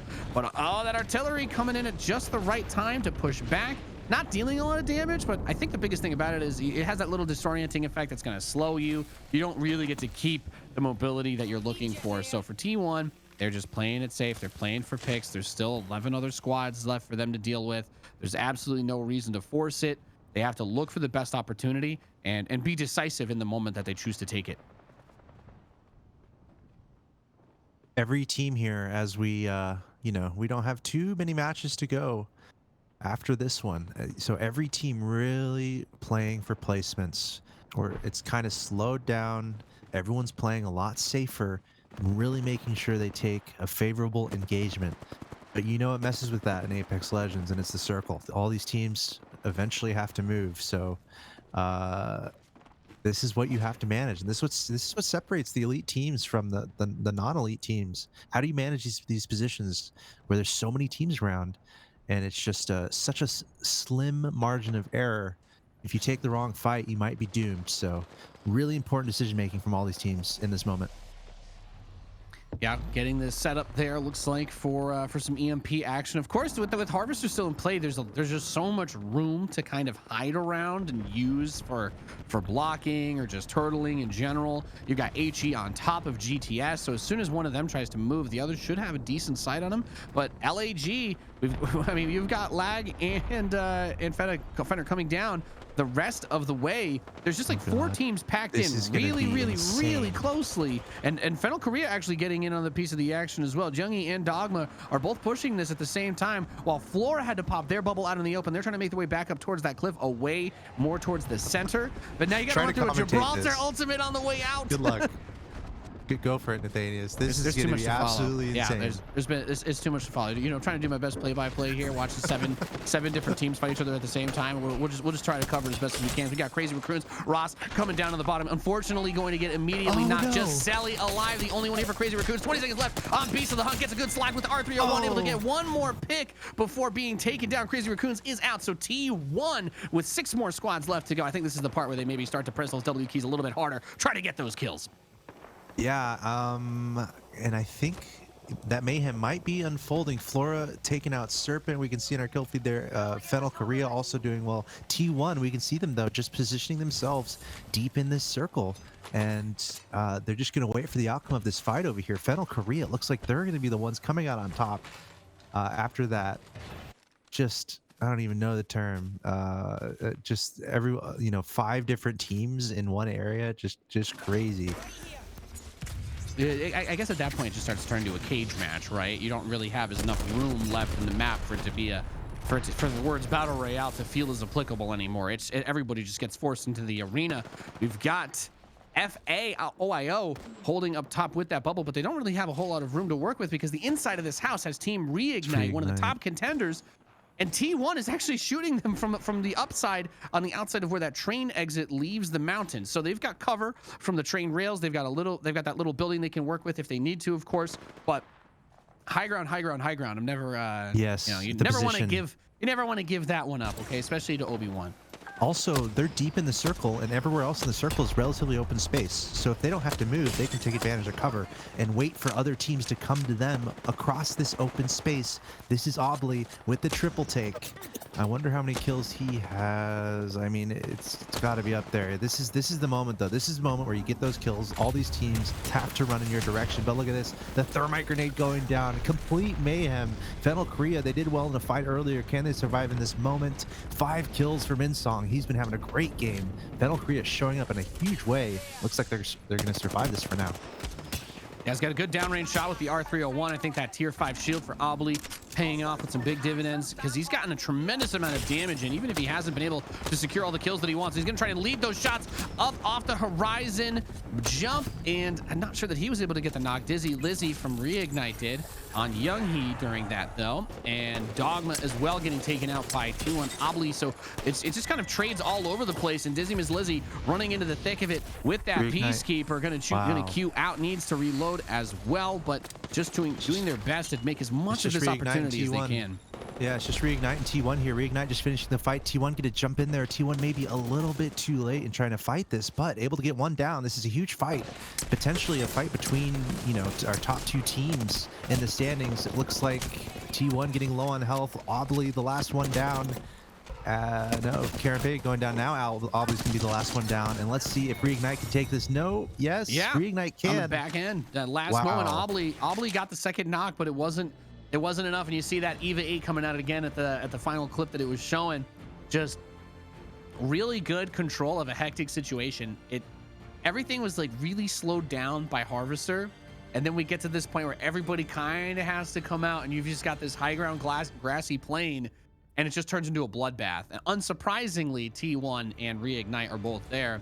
But this kind of comes back to what we were talking about earlier. It's great that you can make those plays happen, but when they have to come this late, you don't really get the security blanket that it would typically give you. as we look over some of the highlights of this game, watching HE Arise do a great job of mostly just showing up at the best opportunities, and that great pushback from T1 off of the flank by Serpent and whatnot from earlier. It just gets so messy because all those teams tried to break out a Harvester at the same time. I think we had like 3 or 4 of the squads get wiped right there. And then yeah, just boiled down to T1 versus Reignite. I think Reignite had a slightly better position there off the reloads, and the kind of dancing around there. Dizzy Miss Lizzie, I think, doing a really good job of staying alive there. Also created a couple of these opportunities for them to just bag what is going to be a huge win. If Reignite keeps up this pace, they can definitely win this. First place is not out of reach for them. They're only down 4 points heading into this round, and they managed. Yeah, I was gonna say almost got Sano there. Not even able to get that knock at the end. My bad. And just a beautifully executed final engagement, because at some point you can have strategy, you can have preparation, you can do all sorts of things. You can play as many scrims as you want. But when there's 15 people in a 50-meter sized field and you all have to shoot each other, it's kind of impossible to be certain of what's going to happen. But what is certain is we'll be back with our next match in a few minutes time, ladies and gentlemen. You're watching the GLL Spring Match. Welcome back once again to the GLL Spring Masters here, doing APAC North Grand Finals for Apex Legends. And you don't need to be able to hit a 360 no scope from across the map to hang out with us. I'm Nathanius, joined by Axel Toss, as we bring you guys through the remainder of the matches. We're getting there, Axel Toss. We're almost I think we're at the halfway point for today. We've only got like 4 more matches left to find out who is going to win APAC North. And you might have been saying to yourself at the end of yesterday's show, oh, T1 has it in the bag, but somebody's got 3 dubs now, Axel Toss. Yeah, and that's Reignite. That last match was so interesting. With just 4 matches left, it's really getting strategical. We kind of talked about it during the last match, looking for placement, and kind of playing a little bit more passive or just playing safer. It's kind of a theme that we were kind of alluding to, especially based on T1 getting knocked out in last place in the previous match. So we saw a much slower developing game. We saw most of our contenders kind of play a little bit slower, playing it safe, try to make it to the end. And at the end of it, wow, I'm really surprised by this. And this is crazy, because remember, we were seeing and I was thinking about it. We were seeing how many teams were in that concentrated area. Battle Korea came out on top of that. At just crazy amount of people in just one area. 14 kills to give them 21 points. Insane. That's going to bring them closer. But the big story here, of course, is Reignite North. They ended up getting a ton of points there, 19, and T1 just 10 points. I'm really surprised by that. Only 1 kill. And that might be because of what we saw in the previous game. T1 getting knocked out earlier. That game, they didn't prioritize kills as much. They only got 1 kill, but they still got the decent placement. So here's our overall standings. 136 for Reignite. T1 at 131. We have 2 teams more or less above the rest, but still, it's close at the top, and anything can happen. I love it. Yeah, it's just been so cool following that. And like, when I was doing my prep and we were looking at this, looking at what teams are good, a lot of people are talking about Fennel Korea, a lot of people are talking about T1, and we're gonna start this one looking at Fennel Korea. And just to clarify, the score thing did show that they accrued more points because of their kills from that game, but the winner of that match, the first place placement wise, was Reignite, and they've just been dominating. So they're the first team to get 3. T1 was the first team to get 2, but it's cool that we've got a 3-win team now. As we take a look at these guys, they've been landing East Fragment for most of their games, and we get a look at the map. Parka, unsurprisingly, by himself to Trials. The rest of T1 at Live Fissure, they have done this every single game that we have seen. Most of the teams don't shake it up that much in competitive. You don't really feel like you have a need to do that. You want to land where you're most confident, where you're most comfortable, where you know your rotations. And if you have your rotations all planned out, depending on worst case scenarios, then you can land at the same spot and just play ball and do everything that you can. And I think that this circle, pretty favorable for T1 as well. And I'm going to keep talking about them because they're just such an enigma. They're the best. They're the best team that should be it, but yet don't deserve to be in first place. Losing that spot off of, I mean, frankly speaking, reckless decision making. Yep. Absolutely. And of course, T1 and Reignite. Those are the two teams at the top. Keep that in mind, folks. Again, just 4 matches to go. So we're getting to the nitty-gritty here, we're getting to the very end. And there's still some teams in contention. Big swings can happen. As we saw again, as you just mentioned, T1 knocked out first in one of the matches here. It can happen again. It can happen to T1. It can happen to Reignite. So all of these teams, well, not all of them, but there's a group of teams near the top that we've been mentioning that are definitely looking at the prize right now. And honestly, Fennel Oh Korea, yeah. I don't think Fennel Korea was, Fennel Korea, they're pretty far behind, but games like that where you get 14 kills, we saw that yesterday where teams are able to just get an insane amount of kills. It's possible to get a lot of points. It really is. So I'm looking out for Yes. teams to really pop off. And just like Fennel Korea did last game, I want to give a lot of credit to them. That situation they were in with all those teams around them, how they were able to get that many kills is pretty crazy. So yeah, that's what I'm looking out for, man. Yeah, they've it's been a very interesting sort of game, and the most interesting thing to me when you talk about Fennel Korea was at the very least, I watch mostly like the NA European stuff, time zone wise. It just works out. I don't normally get up at 3 a.m. to do my Apex memes, but in my study when I was looking at the results, Fennel Korea were one of the strongest teams in the semifinals. They had 140 points. It was the second highest total going into it, and behind them, their Japanese squad, Final Japan, was 109, just to give a little bit of that context. And T1, they won ALGS. They're the ALGS APAC North reigning champs, but they actually had less. They actually had less points than Crazy Raccoons, who had 139 point total. But they won off of the the way that the match point system works. You have to get the actual match dub in ALGS once you reach that point. So it's not just about being able to get all those kills or having necessarily the highest score. You got to reach that point, and then the game kind of changes. But for this tournament format, it is just who has the most points at the end of 16 games. So every single point along the way has a huge amount of value to it. You don't have any sort of mechanic that says, "Oh yeah, you've been behind all day, but hey, you hit the threshold for match point. Now you have a second chance to win without without having to be punished for your rough start, as bad as maybe you would be in a format like this, where some of these teams have less than like 40 points right now, and with only like 3 or 4 games left to go, you're really not going to have too many more chances unless you start getting like 20 bombs for like 2 or 3 games forward from here, which frankly speaking, you're asking a lot. You're asking for a lot. We got a lot of teams packed by trials. T1 Yeah. turtling up. They're surrounded on all sides. That's another theme we've seen here in these matches as they've gone along. These teams really recognizing the importance of getting into that inner circle, if you will, quickly.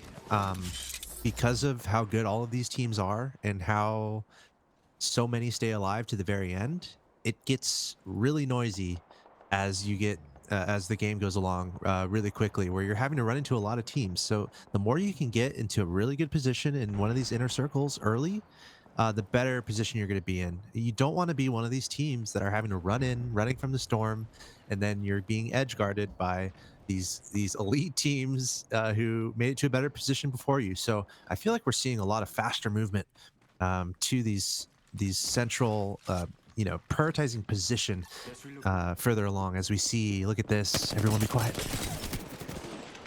Oh, Okay. catching them off guard. When you get the The jump classic on them, ambush. The and classic ambush. it's really a tale as old as time. I'm sure you'll end up being able to read books about the CG versus GW era in APAC North here from GLL Spring. It's just destiny, right? They're fated. The threads of the universe bind them together. It's inseparately. There's no way, irreversibly rather. There's no way for these teams to not kill each other at the start of every single round. It's just the way it was meant to be. It's written in the stars. And this time, looks like GW is going to be doing just fine. They have a long way to go, though, to get to where they need to be. Oh, it looks like they might have a team behind them. No. Yes? No? Oh, he's They're waiting. being that's a next level patience. Just Dude. you're just hanging out. And hey, if you guys are hungry, we've got burritos. I think the green ones are the chicken, the red is the beef, and I think the brown ones at the bottom. I think those are the vegan options. We've got all of you covered. And of course, if you like Chipperinos potato chips, we are not sponsored by them. Do not eat their chips.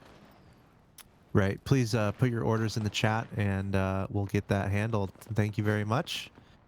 As we see, this is always a tricky position. You don't want to be caught on the low ground here. Fire all around with places to go. And now we're going to go back to GW. Looks like there is going to be a skirmish happening really deep in the storm. And this is all, it's like, do you fight it or do you run? And right now, it looks like Game With is wanting to take this fight. Okay, now I can't tell if they want to run or if they want to take this fight. I'd almost just get out of there, you know? Both of these teams can't just go to Lava City and escape alive. You can't have both of them get out. It's just, that hasn't happened at any point today, and I don't expect it to happen now. Hollow says, you know what? I was at the edge. I was kind of making my way to the inside of the ring, but screw it. You know, I would like to take my opportunity to try and kill you here. And while he does get close, yeah, we see Suicune actually gets knocked, so has to kind of crawl towards him in the in the storm outside of the safe zone, and they are. You know what? I'm glad that we switched away because honestly, I'm getting close to a nervous breakdown watching CG fight GW every game. It's starting to have an emotional toll on me. Because it keeps going either way, and it's too you much can for me to almost tell handle. it's like personal, like at this point. You know, They had no need to turn around and run back in to fight them, but here we are. He's like, no, we got to take this guy out. We got to go after it, and we're seeing it kind of on our feed there, yeah, on the right. We'll keep an eye on that. Meanwhile, Karma from HE is going to be running away from Fennel, Japan over there. This might be the only. He might be running solo here. Well, this wouldn't be the first time that we've seen somebody just hanging out, trying to avoid everybody else, taking their sweet time, chilling, maxing, relaxing, all cool. As we take a look over at USG, we've got Yeolvi over here on the Gibraltar. R301 EVA 8. The EVA 8, a very popular choice today. A very, very popular choice across the board. Getting some huge hits in, though. Going for a little bit of crouch action. I'm not sure that he got good eyes on where exactly that was coming from. But just holding this low ground, keeping the infrastructure around him to kind of block where that vision is. Unsold Stuff Gaming. We have not really been able to see these guys pop off too much. But they have they've been a consistent staple, making it at least into the middle sections of these games. And I think actually worth pointing out then, from what I'm seeing on this scoreboard update, I don't know how we missed this. I just apologize for being blind, but it looks like Reignite is dead in this match. So that is a big thing worth pointing out. This circle is a bit crazy. We haven't really had that northwest finish circle yet in this game, or in this tournament. Really, I don't think we've actually had one finished up by trials where they've been pushed. So yeah, that definitely turns things on its head a little bit. And thank you, Observer, for letting me know that someone made it out of the southeast. I'm glad someone's alive. We'll see. we'll see if they make it. Jury's still out. They might just get killed by the storm still. So don't hedge your bets yet. Look at that. Look at how fast they're trying to get out of there. But yeah, dude, Reignite getting knocked out. That's absolutely huge. That's exactly what we were talking about, dude. We have these top teams, and and look at this, T1 down a man too. Well, T1 might have had something to do with Reignite going down, but anyway, yeah, that's what's important here, man. Like, these top teams, can they extend their advantage? We're getting to the end, only 4 matches left. Can you find those placements you need, and can you find the kills you need? Reignite getting knocked out is absolutely huge. Remember, they were at the top before this match started, so what an opportunity for T1. I guess I would say that, but they're down a man, so it's not like they're going to stack up kills. So this might even be an opportunity for the field to close the gap on our top 2 teams. Yep, opportunities abundant across the board, and especially with the T1 with the timeout on Krampe, not having one of your players for the rest of the game is one of those things that does make it more difficult to play. Just to be clear, as GW, who basically live outside of the ring, they're close to they're trying to get the secret buff they didn't tell anybody about, where you just stop taking damage because you adapt to your environment from it.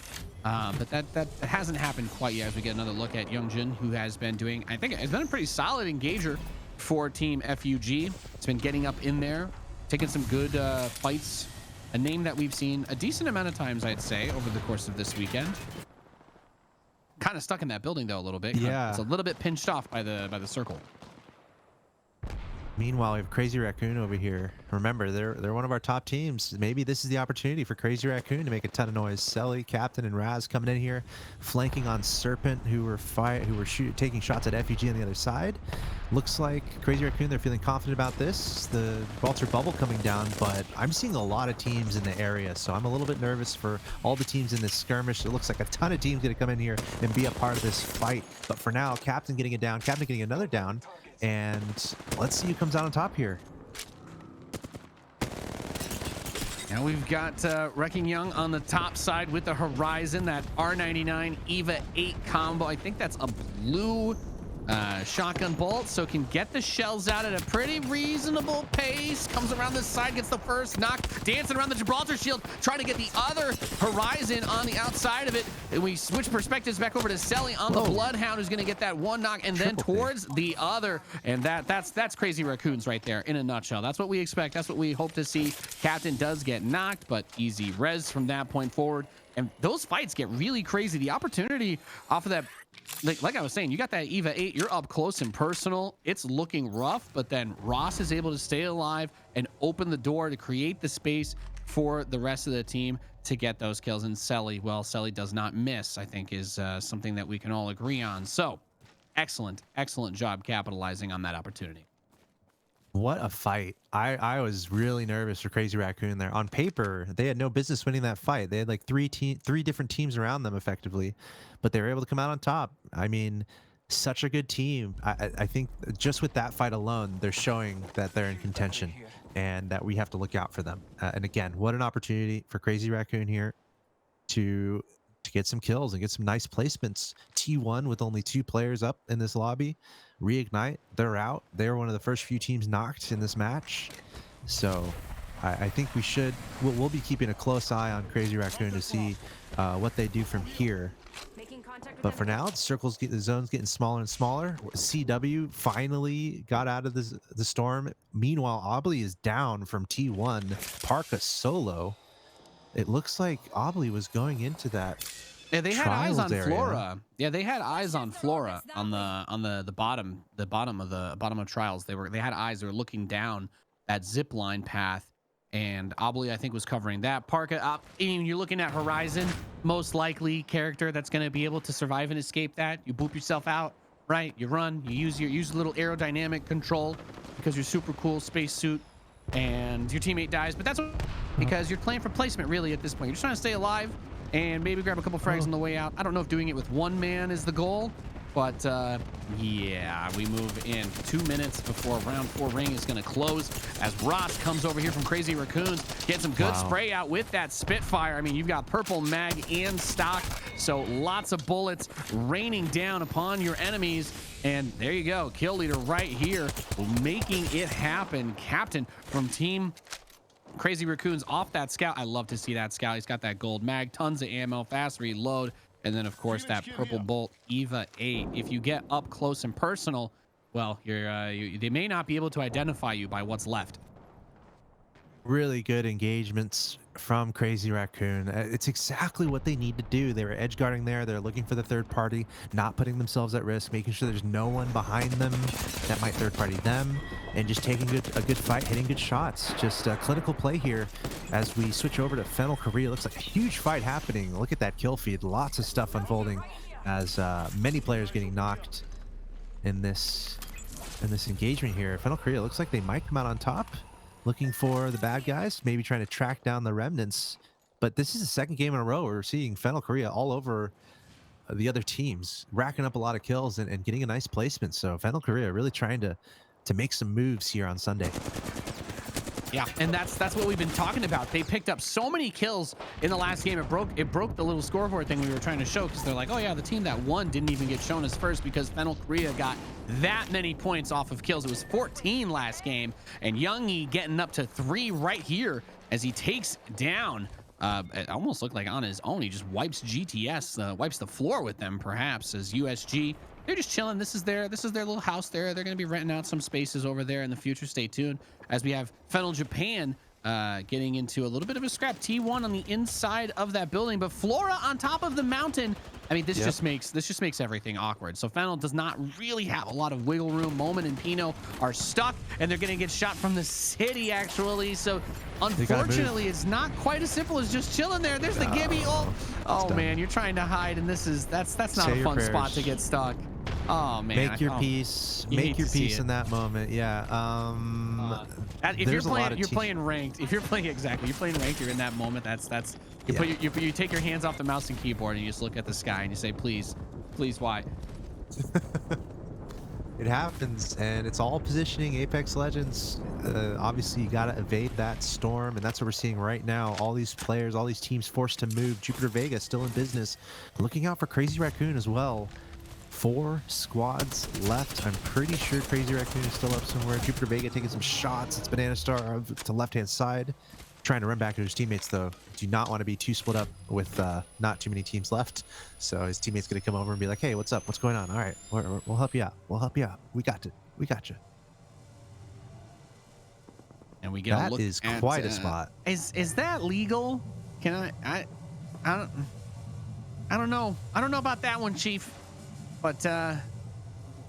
The question is where you go from here. It's a great spot, but I'm wondering what the next step will be. You need so many points to catch up. It's just funny. By the way, okay, yeah, Crazy Raccoon is still there. You can see them on top of this tower trying to hold that high ground. But they have teams on both sides, so it's decision time. They got Jupiter Vega on the left. They got Flora on the right. You can see the lone member of USG there in the distance, trying to go for placement. But this is Crazy Raccoon's game to lose here. They need to win this game, and they need to pick up some kills. There's no beating the bush at this point. That's what they have to do if they want to catch our 2 leaders, T1 and Reignite. Yeah, like the EMP choice on that center position, using the horizon to try to boop up to that spot. They're not going to have to spend too much time on the zipline. But Anastar tries to get close for the engage, has to drop down, loses most of that red Evo shield. Bombardment is going to come down onto this position as well, but the terrain of it kind of blocks a smidge. I don't mind Crazy Raccoons being up here because there's not really enough high ground positions that are left for anybody to shoot down on them. USG is going to try to go up that mountain, but like, honestly, like a lot of the high ground areas on these maps in Apex will still give you that little timer that says, hey, you got to move your booty. So you don't exactly get to just try and climb up there. And the ring is a good factor as well there. So the mountain is completely cut off now. Banana Star and Yugen are just holding the bottom with Tatsu, and then Flora incredible grenade is next to the rock. Yeah, this is just such an awkward position. They're waiting for that opportunity to jump up there. But if Crazy Raccoons doesn't come down, I don't know. Good pull there. And they got a knock. Do you push that? I feel like you almost got to push that. Crazy Raccoon, it's decision time for them. Looks like they're going to put an ultimate in, but now is the time for Jupiter Vega to jump up to the top and take this engagement. Who's going to come out on top? Who's got the swifter fingers and the calm aim at a dire point in the game? Looks like Selly, the last man up here for Crazy heroes, Crazy wiped, Raccoon, yeah. but he's going to get knocked out. Jupiter Vega getting the better end of it, and now Flora going to jump in here. It's going to be a 1v1 situation. It looks like no, Flora has their whole team up, and Flora, just by waiting, they're going to be the team third partying, and they should take this one. Zipman Banana Star, the only man left. Yeah, he's got a lot of shields, but they didn't really have time to go for a res because there's just too much pressure coming in from Flora. But gets a good knock. He's going to get it. The next shot on the zip line. He's trying to pre-fire towards the top of it. Unfortunately, not able to take it. He gets killed by the Gibby on the Zippy, and that is a Flora round win. Surprising.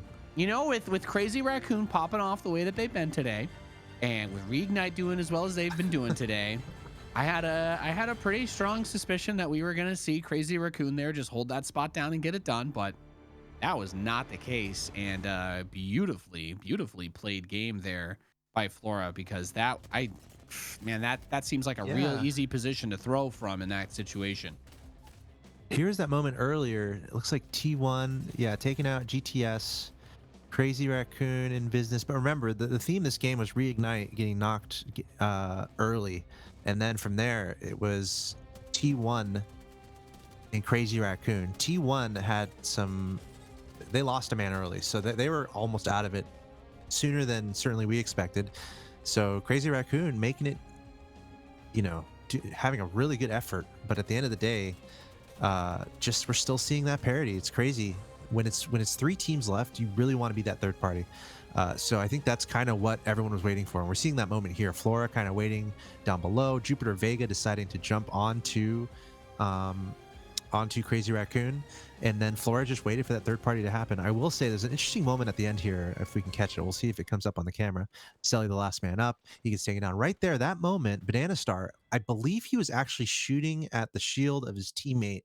Remember when the Gibby was coming up the zip line, his teammate had his shield up in front of him, and he was like trying to shoot the Gibby, and I think he was shooting his teammate's shield for a moment there. So that might have been a little bit of an unforced error that could have given Jupiter Vega a chance to win that. And I'll say that because Jupiter Vega, they're still like within striking distance of the top three. So that would have been huge for them to win. Still a pretty good result there for Jupiter Vega picking up a top three. Yeah, really well done there. And unfortunate, yeah, trying to get that Gaby coming up the zip line just did not work out. We're gonna go to a quick break. When we return, we'll break down the scores for you and move into our next round here at the GLL Spring Masters. Welcome back once again to the GLL Spring Masters here.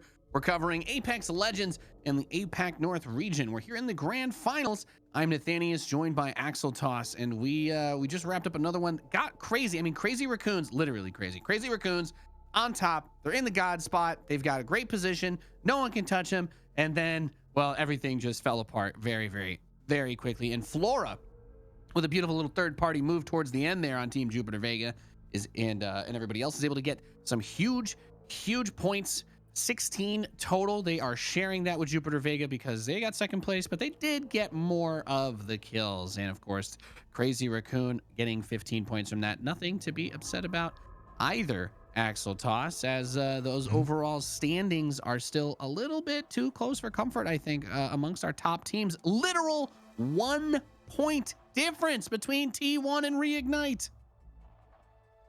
Isn't it great for our purposes? For any fans watching, this is an ideal scenario for a fan. It is as close as it can get amongst our top two teams. They both had dramatics in the most previous match, both not doing that well. T1, it's a couple games in a row where they really haven't done that well, so they're leaving the door open. And Crazy Raccoon is there. They're lurking. Jupiter Vega, we saw them make some strides last game. Fennel Korea kind of coming out of nowhere into the top 5. So we have, I'm not that good at math, what is it, 2 matches to go, is that right? Yeah, I think so. So well, we have 14 out of 16, 15 out of 16, right, 3 16 out matches of to go. 16, There so you 3 go. matches. Thank you. Too early in the morning for even simple addition. My It's all goodness. good. But yeah, it's like we're not that far away. 3 matches to go. We have 1 point separating our top 2 teams, and there's still weird things that can happen where even if you're not in the top 2, especially based on what happened in the last game, you can make some strides and pull off an upset. So I'm excited to see what happens, man.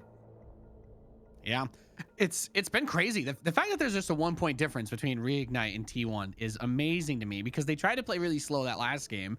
The circle was right on them. They didn't really have to go anywhere. But it's clear that that's not where they're comfortable. It's clear that T1 is not comfortable sitting back and doing nothing. They want to fight.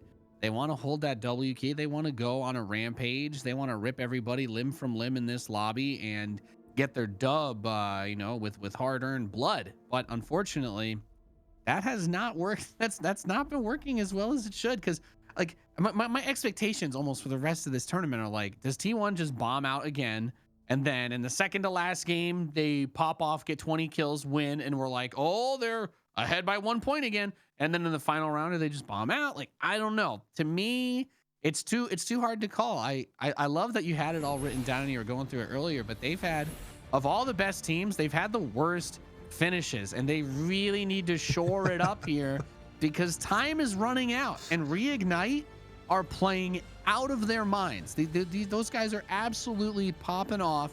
They've brought it all the way back. They're only behind 1 point, and if they keep their placement points up, then I actually don't see how T1's going to be able to secure their victory, because it's just been a little bit too inconsistent. As we load in, we're dropping in here as we've got Team Flora that just picked up that dub, making their landing. So teams are going to be flying out and spreading out.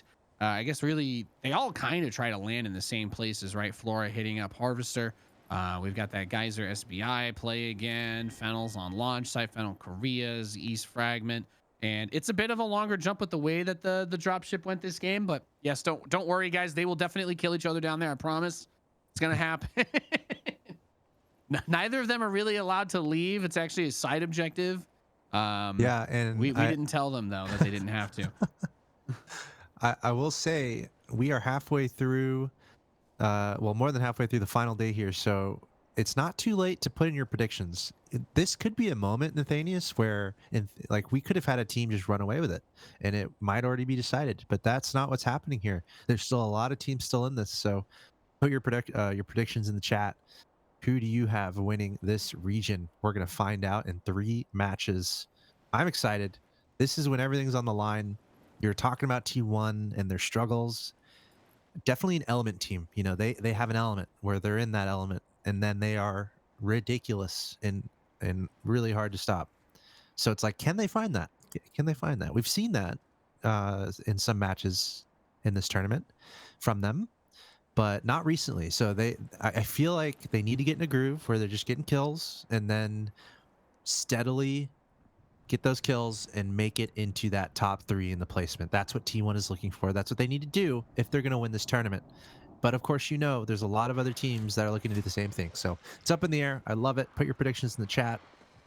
We have some debate going on in the chat of which region is the best region. And I was kind of asking that to the air today, as far as, you know what, this could very well be our best region. I mean, it's definitely one of the stronger regions. All the regions are strong, but we always have some athletes coming out of Korea, Japan, from the North Asia region. So it's awesome to consider. Like this is some high level Apex Legends play unfolding in front of us. Not only that, it's in tournament level play, and we're in the final stages here. We're in the final matches. So I just hope everyone's as excited as I am as we count it down here. Yeah, getting closer and closer towards the end. Only so many opportunities left, and towards our conversation earlier today, if you want to just start making YOLO moves, this is the time for the lower ranked teams in this bracket so far. Get some broadcast time, like Fennel Korea with their insane kill streaks they've been able to put together. And look at Fennel Korea; they're in the top 5 now because they've had such a good day today. Yep. And the thing is, at the end of the day, money's money. If you can't make it into first, get as close as you can. You know, absolutely. I think, you know, at the end of the day, you should be wanting to walk away from this. Whether you're, it's okay to not be happy if you don't get first place, but you want to walk away at least knowing that you left it all out on the court, right?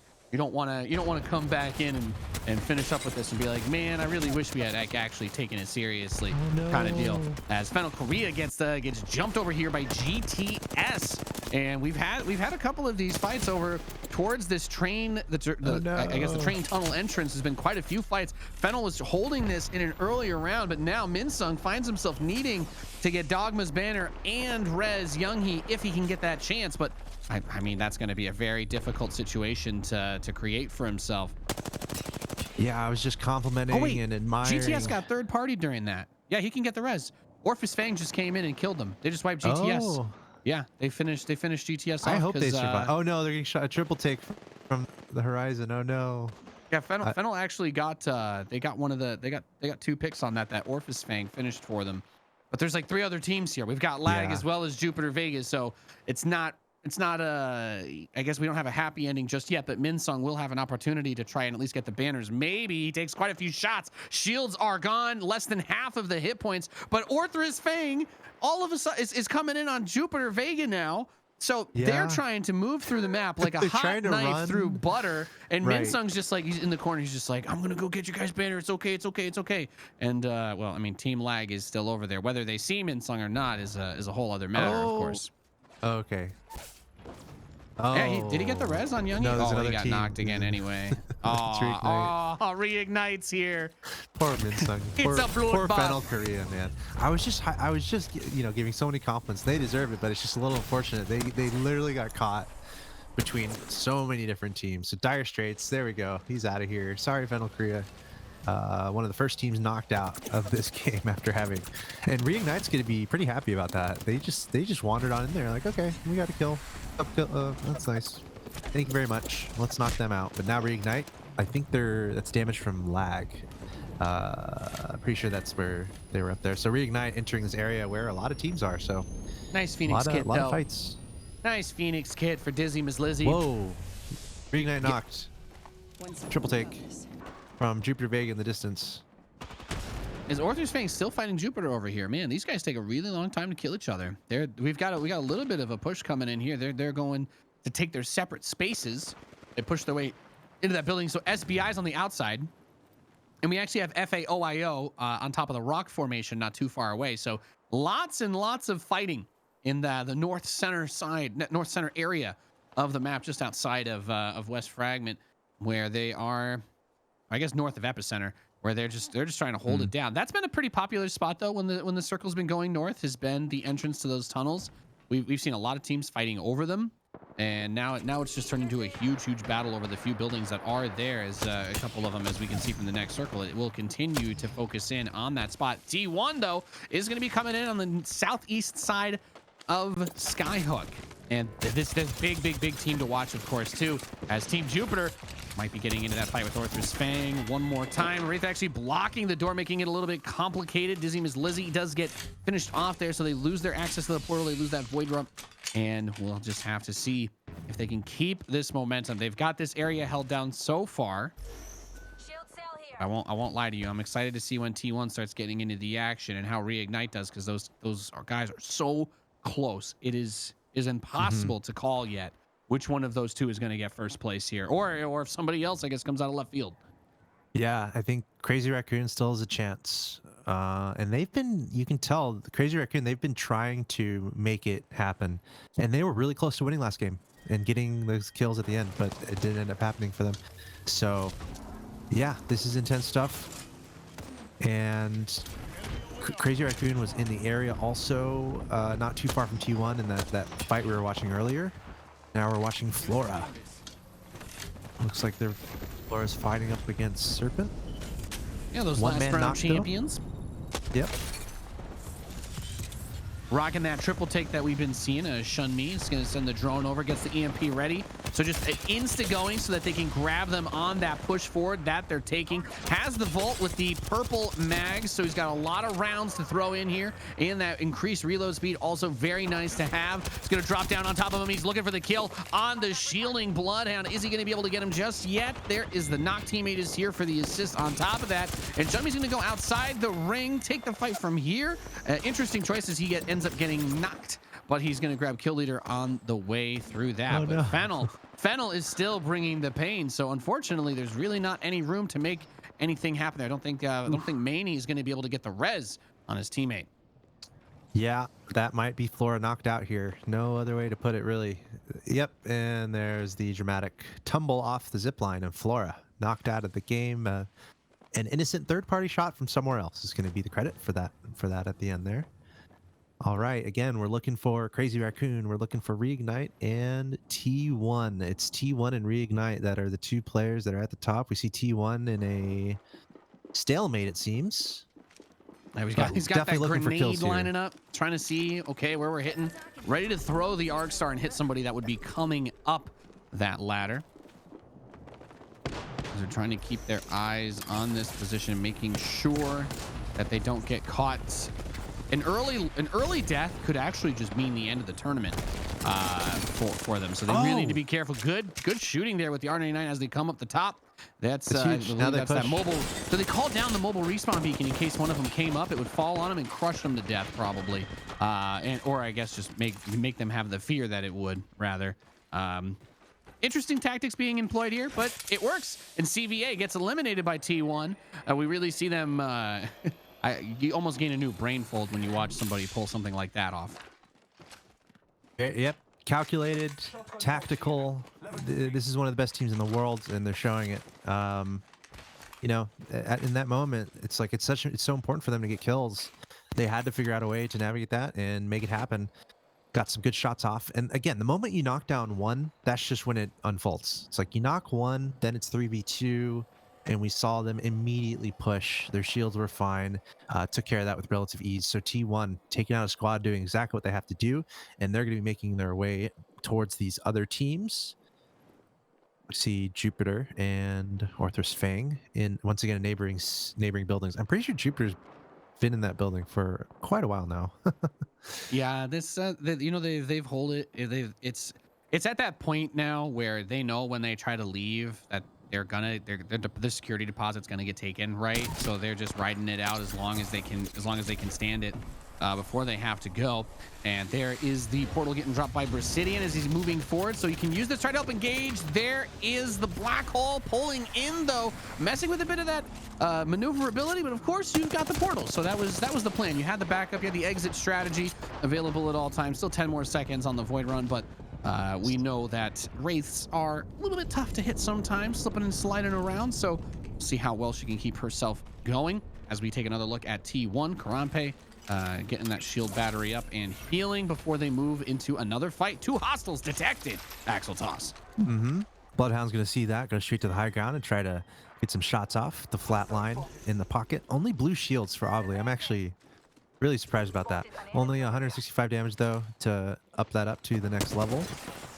These guys they're in the circle, but they're going to have to move in the next 2 minutes, so they have plenty of time. And it looks like the team they were shooting were on the run, so it might be a pursuit situation here for T1, which is definitely would be good news for them. Another shot of the team tracker. Still plenty of teams around here. All our contending teams are still up. An awkward position though, right? Because those guys are actually still kind of caught outside the ring. And anytime that you have to make that run and you're losing that health, of course, it's going to be easier for the enemy to kill you. The Horizon ult does come to an end. Tries to get in there with the Arc Star, and we've got Karma just gonna send it, bro. He's just gonna send it. They're just pushing straight in. HE, they are not worried about whatever could be waiting. They want to thirst those kills. They want to get as many points as they can and move up on the board. Fennel Kuriara is the one that gets his head blown open with that shotgun on the way out. Another bad guy, it looks like. Another enemy in there. Another team trying to be opportunistic and potentially third party this. Let's see if we can track him down. It looks like they were able to track him down. So that's Fennel, Japan. He's going to be knocked out. Parka in the area, though. This is T1. Again, Obley, Karampe here in the vicinity. Trying to track down a team that's GTS, but Obley gets knocked.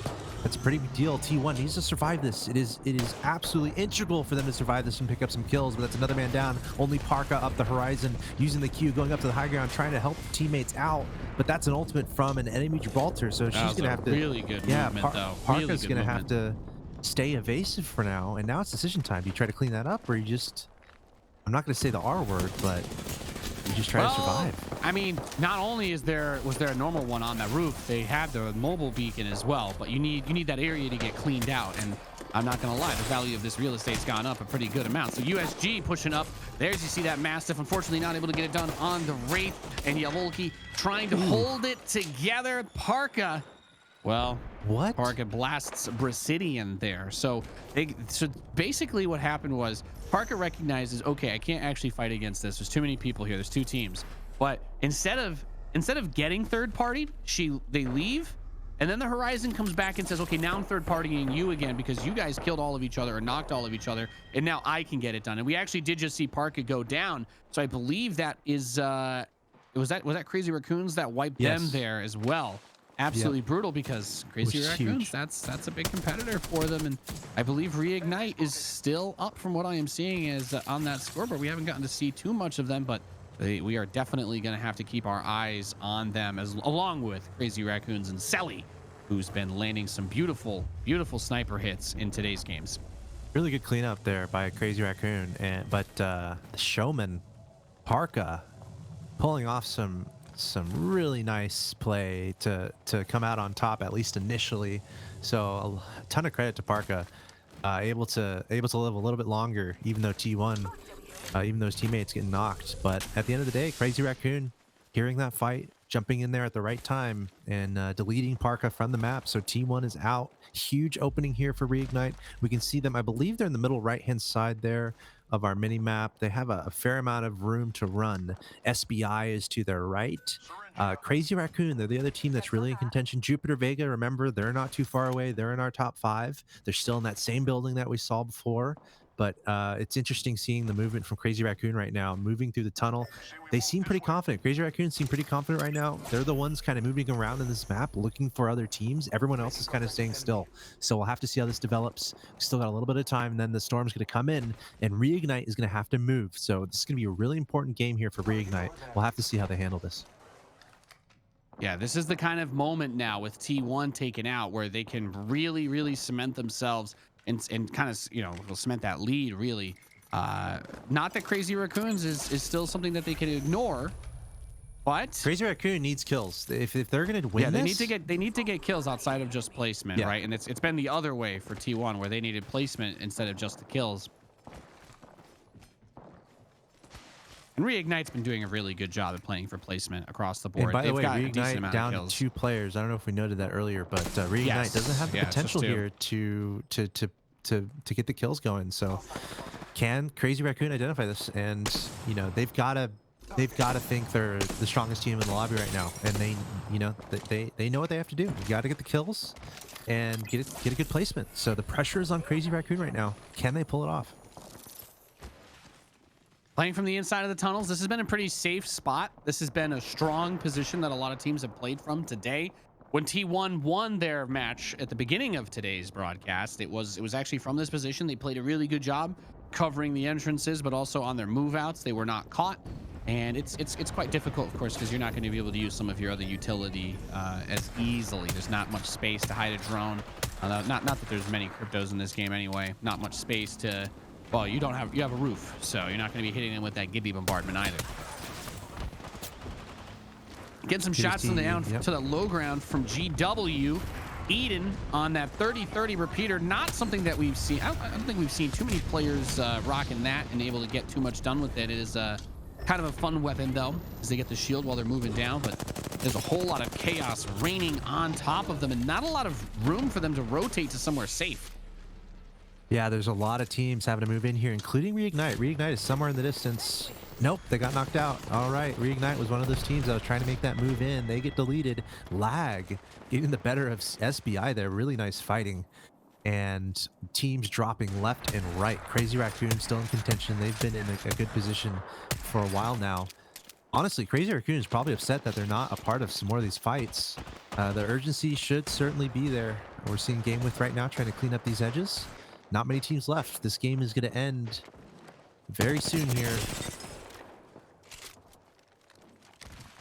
We've got Hollow pushing up. R301 Wingman, so no shoddy, no sniper here to roll with at this point. Keeping that close aim-based damage. Land your shots, get it done. Did finally get some more ammo for the R301 there, as that was basically the last clip that Hollow was able to pop off there with. And Phoenix Kit dropped at the same time. Yeah, I'm not sure that the time is there for that. I think they canceled that. As we've got Davin from Orthrus fame pulling that Beast of the Hunt, throwing the grenades. Haven't seen too many of the enemies pop into the vision here, though. It hasn't been easy to track where they're coming from. And then now it is. Oh, there is Crazy Raccoon coming out of the tunnel, throwing the black hole, trying to get everybody pulled in over towards that area, but they've been able to keep their distance. Not passing the event horizon. LAG, I'm not sure exactly what they prefer, but they're trying to third party over on Crazy Raccoon. Crazy Raccoon now turning around, finishing the job that they left. And that's huge. Every single kill is so important for Crazy Raccoon. Catching those teams coming in from outside the storm. Selly trying to find a good position. Captain getting dropped. A little bit of a dire position here for Crazy Raccoon. They want to win this. It's LAG, aka Lag, that are the last game, the last team remaining, and they're full shields. They're looking good. They need to push right now, and that's what they're going to do. Will Crazy Raccoon be able to pull this off, or can Lag Gaming take it? It's just these two teams remaining, and Lag Gaming gets it. Crazy Raccoon, though, they're going to be okay with it. They're going to be okay with what happened at the end there. They got second. Reignite was out, T1 was out. Crazy Raccoon, the only thing that would have been better is if they were able to get some more kills. It's so important right now when you're trying to get points in these standings, and Crazy Raccoon is our team that is just outside of our top two contenders right now, which is Reignite and T1. So Crazy Raccoon almost doing exactly what they needed to do, but certainly making a good stride towards getting in that position to be in the conversation when it comes to finding a winner today. I think that's a best case scenario, like you were saying, in a way for Crazy Raccoon, that Lag Gaming is not one of the teams that they've really had on their list of concerns. It's a great game by them, a great result for them to pick this round up, but point wise, you know, they still had a pretty long way to go. And some of these moments though were pretty sick. The re-engage by Parka on the back end of that third party attack was just gnarly.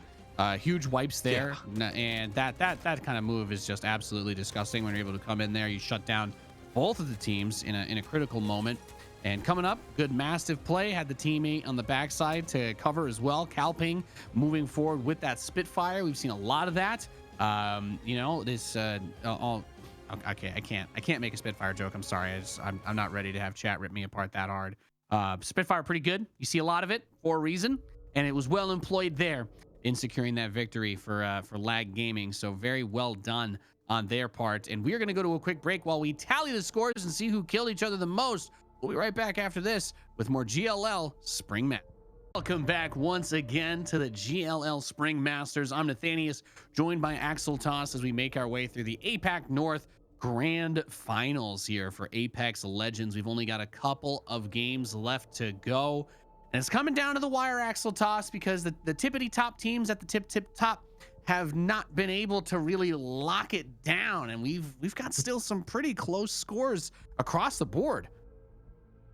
The tippity top teams towards the tip top indeed. That's the name of the game here with 2 matches to go. We saw last game, very exciting indeed. What was important was that Reignite knocked out relatively early. Also T1 not making a huge splash. Those are our top 2 teams.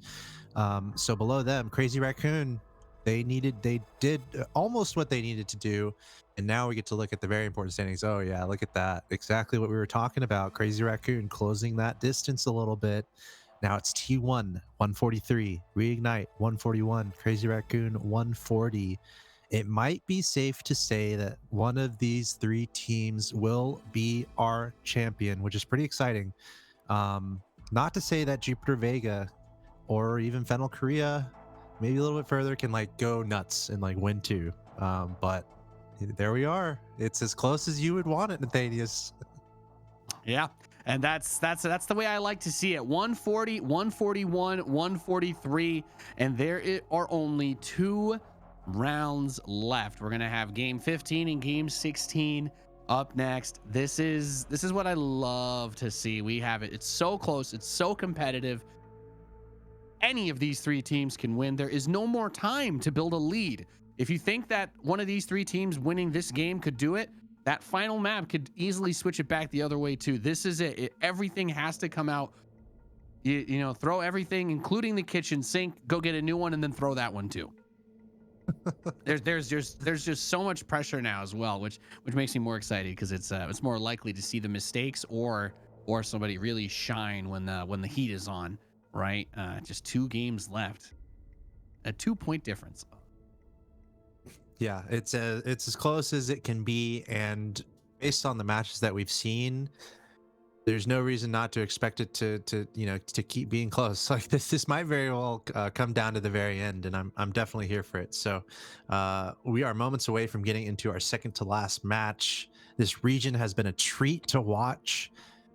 They're talking about in the chat about, you know, how strong is this region, and it's like, well, I think it's safe to say it's really, really strong. There's a debate which is the best region. I think it's safe to say, you know, some of these teams have a claim for best in the world at this point. A lot of teams do in the world right now, but the point is, we're seeing like some.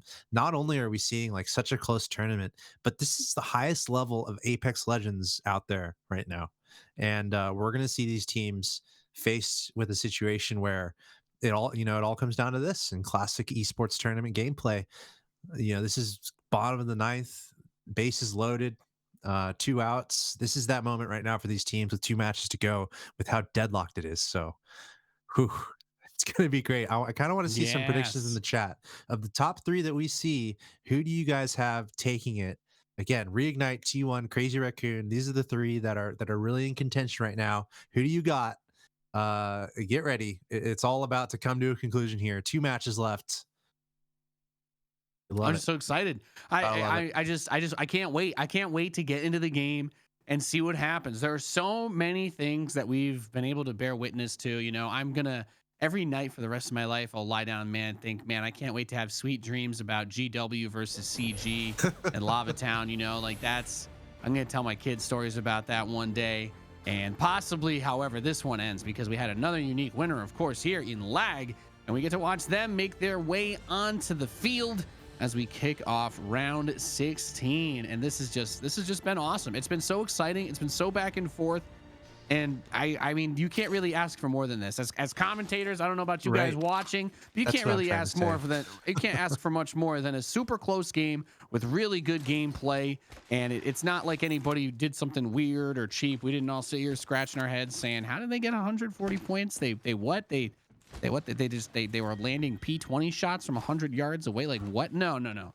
Everybody's just been balling out of control on that grind. And if you're looking for some tonkatsu ramen, I would not suggest eating the one in that bowl. Instead, yes, this map is much nicer to look at. Thank you. Yeah, no, the noodles are definitely soggy in there. You can't eat that. No, you have to eat your ramen within the first 7 minutes of it being served. You have to. Someone needs to do a cooking show in Apex or something, or see what the maps really have to offer from a cuisine standpoint. At least they've I got will say, variety. They've got yeah, variety. I will say though, for those of you, I know we're basically saying, what more could you ask for? Well, if you are looking for more, we are effectively the first shift here on the stream today. There's a lot more Apex Legends, not only today, but in the coming days and in the coming month here on twitch.tv/GLL Apex. So follow the stream at the very least. But coming up after this conclusion of this APAC North Grand Final, we're going to have the finals of the Middle East Africa region. That'll be on right when we're done. So make sure you stick around to check that out. And then after that, we're going to have 8 more matches for South America, the final of South America in Apex Legends for the GLL Spring Masters. So if you are bored of or if you aren't bored of Apex Legends and you just want to keep watching all day, you legitimately have the opportunity to do that here today. And then I will mention some people asking about Europe and North America. Europe competition will happen April 14th and 15th, as well as North America. So April 14th, 15th, that will be North America, Europe action, with the finals on April 30th and May 1st. And then we'll be back a little later with APAC South coverage. And then eventually a show match. So I'm just trying to say there's a lot of Apex going on this channel. So if you're enjoying this, get ready. There's more. Yeah, lots and lots of it coming. And don't worry, guys, we have it for you here. We've got GW fighting against CG. It's never gonna stop. They exist in this simulated fight that will go on forever and ever and ever and ever and ever and ever and ever. And I think, yeah, that's it. That's it. There's no more words to add to that. They are continuing to fight. We've got Suicune in the bottom, getting that med kit through. Has the Mastiffs, got it reloaded, coming up towards the top. He's watching Gibby's back, but they have yet to run back into the rest of the squad. I think the last guy from CG that we saw was a little bit lower towards the bottom, but they may have gotten it all completely cleared out too. So that's nice as well. Parka and T1 getting close to FUG over there by Skyhook. We've seen them fight a lot at Skyhook.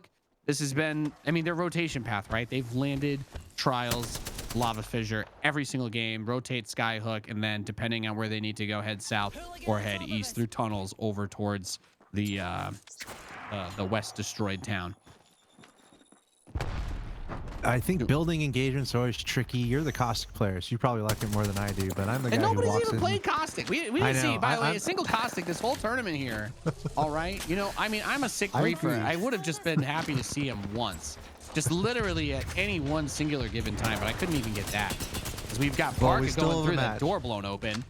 We still have another game to go, so maybe you'll get your caustic. But building engagements are tough. I mean, we saw T1 completely fail a couple times today when trying to engage building. I mean, there's an element of unknown. You don't know if someone has a mastiff around that door or through that door, or if there's again a caustic trap if that were a thing. But it can be a little risky. But you know, we've kind of been talking about it. This is the time for T1 to rise up. You know, this is the moment in competitive tournaments where you're asking the question, who's going to make a play? Who's going to rise up? Who's going to clutch up? 2 matches to go. You need kills, you need wins. But it's tricky, right? Because you're having to balance that between just trying to play safe and make sure you get a good placement. But this could be a moment for one of our top teams to really just start, you know, getting those points, getting those kills. We've seen T1 do it before. They've racked up so many kills in a game with a high placement. So I'm really looking out for that here in these next couple matches. Yeah, and it worth pointing out, we've had quite a few circles on the north side in the last couple of rounds. So this is going to be one of those games where we get to see T1 have to move a little bit more than usual. There's not really anybody that they're going to run into on the way to the circle this time, so they don't have to worry about that. Here is Reignite, one of those top 3 teams, just a point or so away from T1. We've got Dizzy Miss Lizzie 788 and Sano 874 all chilling out here. They are in a bit of a long-range shootout with Fennel Korea, and Lag is not far away either. They're about equidistant from where Reignite is hanging out, and they've got cover on both sides. Gibby Alt's going to come in. Doesn't quite hit pay dirt though. They're able to get some good shots on Kiowa. Tarwini shields going down throughout this fight, but yeah, I mean, this shot just really gives you the idea. You know, you've got 6 people coming at you as a team of 3. Those 2 other teams can't really see each other from that perspective unless they loop around. But trying to hold off those attacks is just so difficult, especially with everything on the line. You don't want to take an unnecessary risk and go in there and just fight for no reason if you Reignite. Absolutely. You don't want to be sandwiched. You don't want to be third-partied. Very narrow margins for error at this point.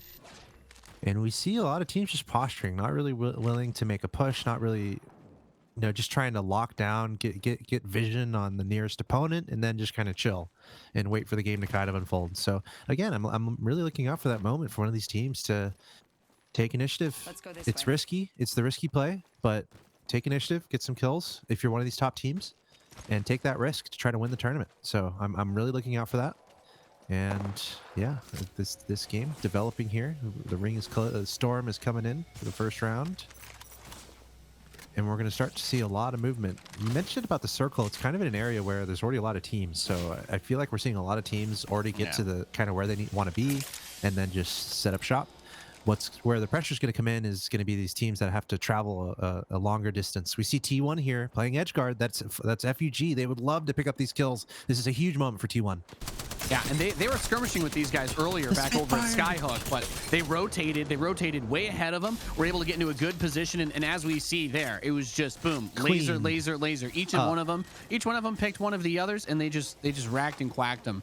As soon as they were able to get that circle position, they turned around. They were waiting for FUG. After they disengaged earlier, they knew they were going to have the faster rotation on the circle. It is just a very smart heads-up play to take advantage of that. You know, when you run away from a team, when you retreat, and you know that they kind of have to follow you, you just got to find that perfect spot, take advantage of the opportunity, and capitalize on it. Now, does T1 know that GTS is going to be waiting right on their flank as they come through? Parka's shields get peeled, and I feel like it's almost a blessing in disguise that he gets that heads up that they with a shot to say, hey, yeah, okay, only one of you is going to take a little bit of damage. The rest of everybody can just try to get together and prepare for this team fight that's coming up. T1 backpedaling, but there's not a lot of room to backpedal. There's an ultimate going the other direction, getting some decent shots. Maybe T1's going to push now. All of a sudden, we thought T1 was in a tough spot, but now they're able to turn around, dishing off some really nice damage with that Spitfire. Good up close, good at range. Just got to have decent sights on it. Can be good at everything. You get that purple mag, you're running around with 55 shells. Absolutely, man. One of my favorite guns. Don't tell anyone that though. All right, GTS looks like they're gonna be on the run now. They were initially looks like they were trying to engage, but now whether it, sometimes you see it's T1 and you're like, well, let's go another way. But other times you're just in trouble from quite a few teams, so you want to try to find a safer position. So let's see what happens here. Very important for T1 right now to stay alive, and it looks like they are doing just that for now. Yeah, Parka leading some shots over there under the bridge. Now going to reset the rest of those shields back up. I mean, you got 2 gold armors. You're feeling nice. Everybody knows even if the gold armor doesn't have as much as the level 5 Evo, you still kind of swagging out on people. It still puts the fear of God into them. Good massive shots from up top on GTS. Gets down Cabbages. And Jupiter. Good cleanup there from Team Jupiter, but and we see the Horizon get knocked on the outside. Not really anywhere to run from that position. GTS strikes back, and Reignite actually getting in on the action here too. Yeah, Reignite jumped in on that fight, and Abaddon from GTS just like, you know what? I'm out of there. The moment that Reignite jumped in, Abaddon got out of there, just going for placements at this point. Really good move from Reignite there, able to pick up almost a squad wipe. Meanwhile, T1 in a little bit of trouble. Every member is a little bit low on health. Obli might be the last one up. It's up to Karen Pay here, the Gibraltar, and this could be dire straits. No. Oh, wow. Barely able to survive it, taking out GTS. You're always wondering, though, are there other teams nearby? I'm sure they're a little nervous right now, but we're having a lot of action across the map. Reignite just having a great push, and T1 holding their own, able to barely come out on top of that team fight. Meanwhile, CVA over here looks like they're going to be pushing against USG, getting it down, but they have a man down on for themselves.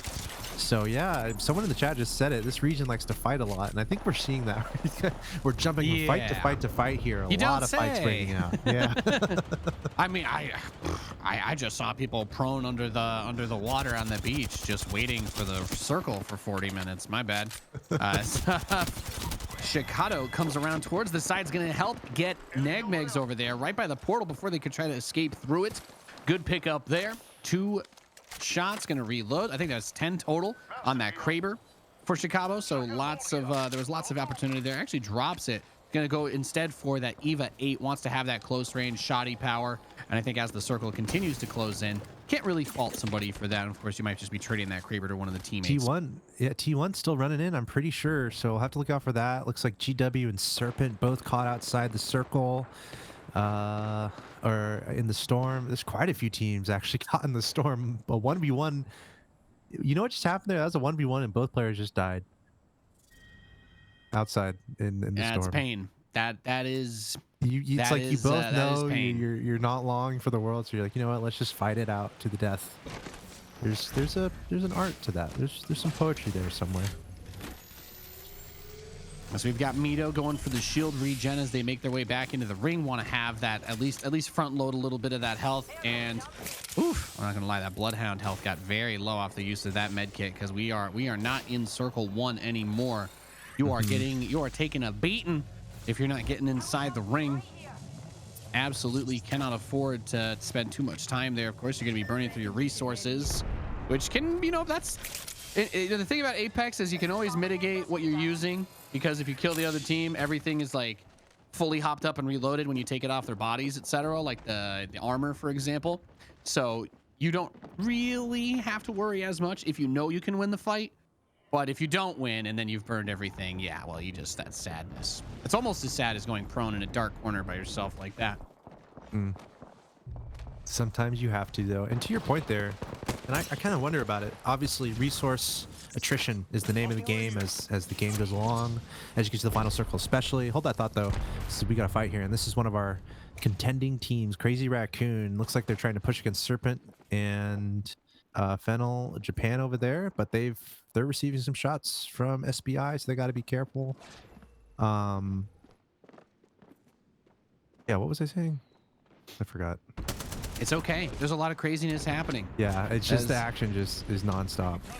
Yeah, it was some good posturing there on that east side, but we're back over on the west with Karampe using that Spitfire that we've been talking about, laying siege with the heavy weaponry. Has the Q available. The ult is just restarting that cooldown now.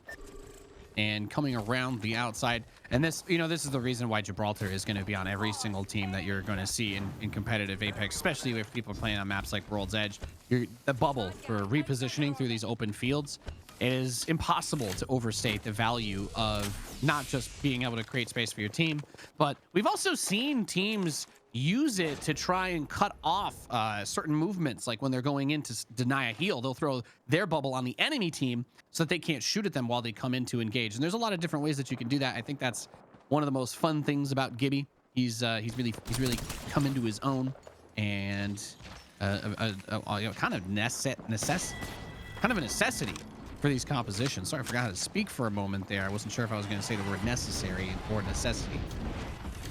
Reignite, they're doing the speaking for us here, getting another kill, which is quite nice for them. T1 is in the distance, and I remember the point I was trying to make earlier, just the importance of resources and the attrition game as we get to the end here.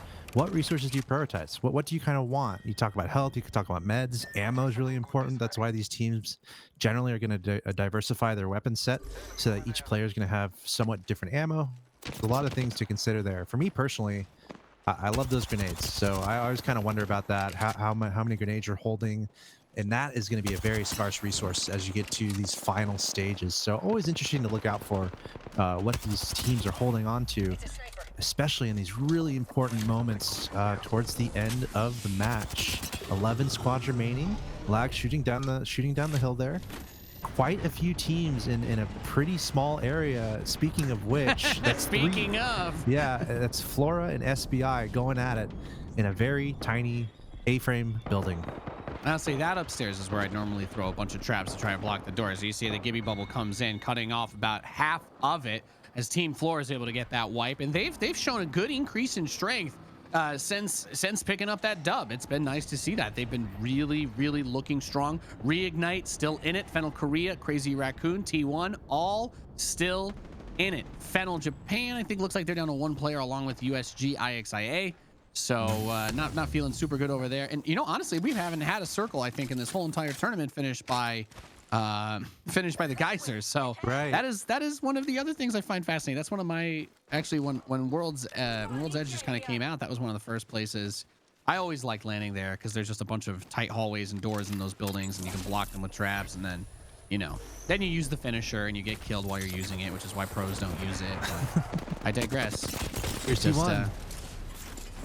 Important T1 moment coming up. Yeah, they're fully kitted. They're fully shielded up. They're going to push this, and it's important for them to clean this up as fast as possible because a third party might be looming. It looks like that's what they're going to be able to do. Knocking one, knocking two. That's a squad wipe. Thank you very much. Obli getting his shields back, and just like that, look how fast their health and shields are back up. And honestly, also watch them as they're fighting. They're kind of looking and seeing if there are any teams nearby, if they're getting shot from any direction. But a great engagement there from T1. They have to be on the move though. The storm is closing in, so T1 has some ground to cover. We'll keep an eye on that. Meanwhile, it's Lag. They're facing off against Fennel Japan here. It looks like they're doing decently. T1 getting a little fight against Lag, getting a drop. We can see in the kill feed. And let's see here. Oh no, they have a man down. Captain is down from Crazy Raccoon. Now 2 men down. This is one of our contending teams. Really important for Crazy Raccoon to have a good round here. Selly trying to make it happen, but no. Crazy Raccoon taken out by Flora. I was gonna say, Selly got a lot of work done earlier with that flatline, but it wasn't enough there. Now Flora actually getting third party over here. Lag comes in. I think it was just a Wraith from Flora that was trying to get away over there, going in through this portal. Kiyoya coming in for the finishes, however, and it looks like, wasn't sure if there was a sound of another team that was going to be making their way in there. It has been a third-party bonanza as far as this game goes. Lots of bodies blocking the staircase. So there you go. That's how you build a barricade. Yeah, Lag Gaming coming out on top there. We know T1 is somewhere. 5 squads remaining here, and I believe Reignite is still up. But Crazy Raccoon was knocked.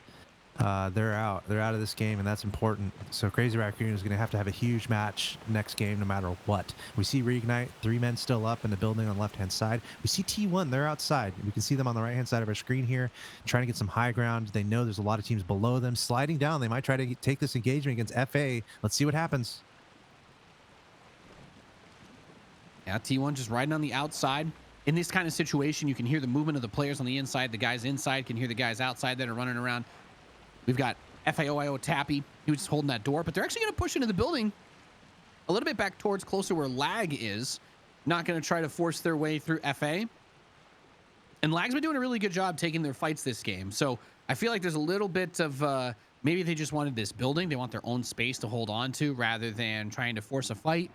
I think the stakes are a little bit too high at this point, especially since Reignite and T1 are both alive. The ideal scenario for either of these teams is that the other gets killed in a skirmish with these guys. But if they don't, then they're picking up more kills themselves. So you really don't want Reignite coming out and killing FA if you're T1. Just like you don't want T1 coming out and killing these guys if you're Reignite. You're only going to have so many more opportunities to get points. And this is the second to last game. So there really are not that many more opportunities. A minute and 20 before the ring just closes in and kills everybody. This looks really solid for T1. They got in a really good position on this circle, at least compared to the other teams. And what's going to trigger this is the storm, but also a fight. Once two of these teams start fighting, it's just going to be everyone going in on one location.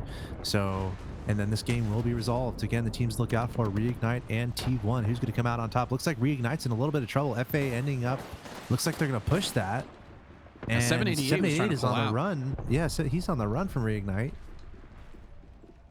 Reignite, they're out in 5th or 4th. They're out soon. That's not ideal for them. And T1, this just became huge for them. T1 would absolutely love to win this match. It would set them up in a huge way, and it's theirs to lose at this point. They have all players up. With 4 squads total left in this game, and as you're talking about Reignite kind of being taken off the board here, that's a huge moment. Now it looks like LT going at it. So you've got Lag and Serpent playing against each other in that other building, and they're going to kill each other. That's not going to be super influential unless any of these kills can be stolen by T1, but they're coming in. Kiyoya's got the Peacekeeper at the door. 1 shot left in the clip. Going to be able to hit it, it looks like, but there's the top shot from Barca on that EVA 8. Getting it done, taking down Arufa, and those kills actually getting finished by the third parties happening from the other team. So there's at least 5 kills that we can see that Parka had. Team Lag does get wiped there by Serpent, and with the assists, of course, from T1, and it's just 2 squads. So I think we've got T1 here versus Serpent. And Serpent hasn't had the strongest showing, but they've had a good run in this game. T1 Parka stepping up with that Spitfire, getting a lot of damage done, but no knocks. No knocks, but that might be just enough damage for the rest of the team to come in. You know the callouts are happening. They're weak, they're weak, they're weak. Push, push, push. T1's got it, dude. Oh, what a shot. 319. I didn't even see the guy. That's how good that shot was. Yeah, landed some brutal hits. Oh, there's that Kraber. When you want to win a tournament, that's how you do it. You land your shots like that. T1 picks up the match 15 dub. And well, fans of the other 2 top 3 teams, you gotta, if you've got your sweating emojis or whatever in the chat, bring them out. Get yourself a fan to point at yourself, because it is getting hot in here. T1, that is exactly the kind of play that they needed to give themselves a bit of a buffer. Because even though Reignite got pretty deep with them, every single placement counts. And there were a couple of teams that managed to survive past the demise of Reignite. Just a clinic from T1. Oh my. Yeah, this is one of those matches you can watch again and again, and you should watch T1, how they kind of handled it. They played a little bit slow from the beginning. They were very precise with their engagements. They made sure not to get third partied, and they played just really good Apex Legends. Talented team. We've seen them absolutely on fire yesterday. There we see Crazy Raccoon getting knocked out a little early. They're one of our contenders. They need to stay alive a little bit longer, but again, T1 just managing that really well. You know, they never really got stuck. They seemed always in control, and they were able to mix in a ton of kills. That's definitely a bonus for them. They were really playing to just win, get that top 3, and look at these Kraber shots. It's just beautiful. It's a beautiful thing. Boop. Thank you. How did he know? How did he know that head would peek out? Man, these guys are good. T1, they're going to be our leaders going into our final match. But I don't want to be that guy. They have been knocked out early in some of our matches. True. So you know, don't you think it's over yet? Don't eat your breakfast sandwich yet. We're not ready for the next region. My fear still has to unfold. Yeah. Oh God. Well, it's gonna be terrifying. I'll get through all my fears with this and all the craziness. We're gonna tally the scores and get ready for the final round here today for APAC North to crown that champion. Will it be T1? Will it be someone else? We'll find out on the other side of the break. We'll see you soon. Welcome back, ladies and gentlemen, to the GLL Spring Masters. Sorry, I was very focused on my coffee there as the sun is up here now. It is nice and bright outside, but we have a champion to crown still for the Apex Legends APAC North grand finals. I'd say, yes, quite redundant, I know, but it's been a long day and I'm having a lot of fun. I'm Nathanius, joined by Axel Toss, and we did it, man. 2 days, 16 games. Well, the 16th one is coming up, and this 16th round is going to be potentially the one that decides all of it. T1 definitely bought themselves some buffer room with their performance in match 15. However, as you said before, they've died 17th, they've died 20th. If something like that happens, I don't know. Then the whole thing is out of their hands here in this final round, right? Yep, we've seen it happen, and my gosh, this has been a ton of fun. The fact that on day one we had a different team winning every game, and then coming into the final day we've had 2 teams win twice. So it's like, or sorry, 3 teams win twice. So it's crazy. I believe that's true, but it's crazy just seeing how competitive all these teams are, and then how close it is even at the top. So here are our results from the last game. 31 points is absolutely massive for T1. 19 kills. 19 kills is disgusting. TCH, absolutely clutch. Oh my god, from T1, an absolutely massive showing when they absolutely needed to. So wow. Crazy Raccoon and Reignite basically, okay, they need T1 to instantly lose, and they need to pop off. 12 points from first place would not put either of these teams into that 170 range. So you're looking at least first place and what, 10, 13, 14-ish kills to catch up to that number, assuming that T1 gets 0 points. So, okay, it looks a little more grim than I anticipated. I did not realize they got 19 kills. That's just, I'm going to be sick to my stomach thinking about that now as we watch them drop in. If they basically kill anybody or just AFK in the corner and get 2 or 3 points, it should be impossible for them to lose at this rate. They really did it with that second to last game, 19 kills. Oh my god. Yeah, well, that's a backbreaker. It's a good team. They're good at Apex Legends. I don't have anything. I have nothing else to I remember I was kind of mentioning it at the beginning of the last game where I was like, they've done it. T1 has done it. In this environment, they've been able to pick up a ridiculous amount of kills, and they've been able to get a high placement, and they've been able to completely control the game, completely control the lobby. And what we just saw is T1 stepping up when they absolutely had to do that. So here we are in the final game of our grand final for the APAC North regions for GLL Masters Spring, and it is T1's tournament to lose.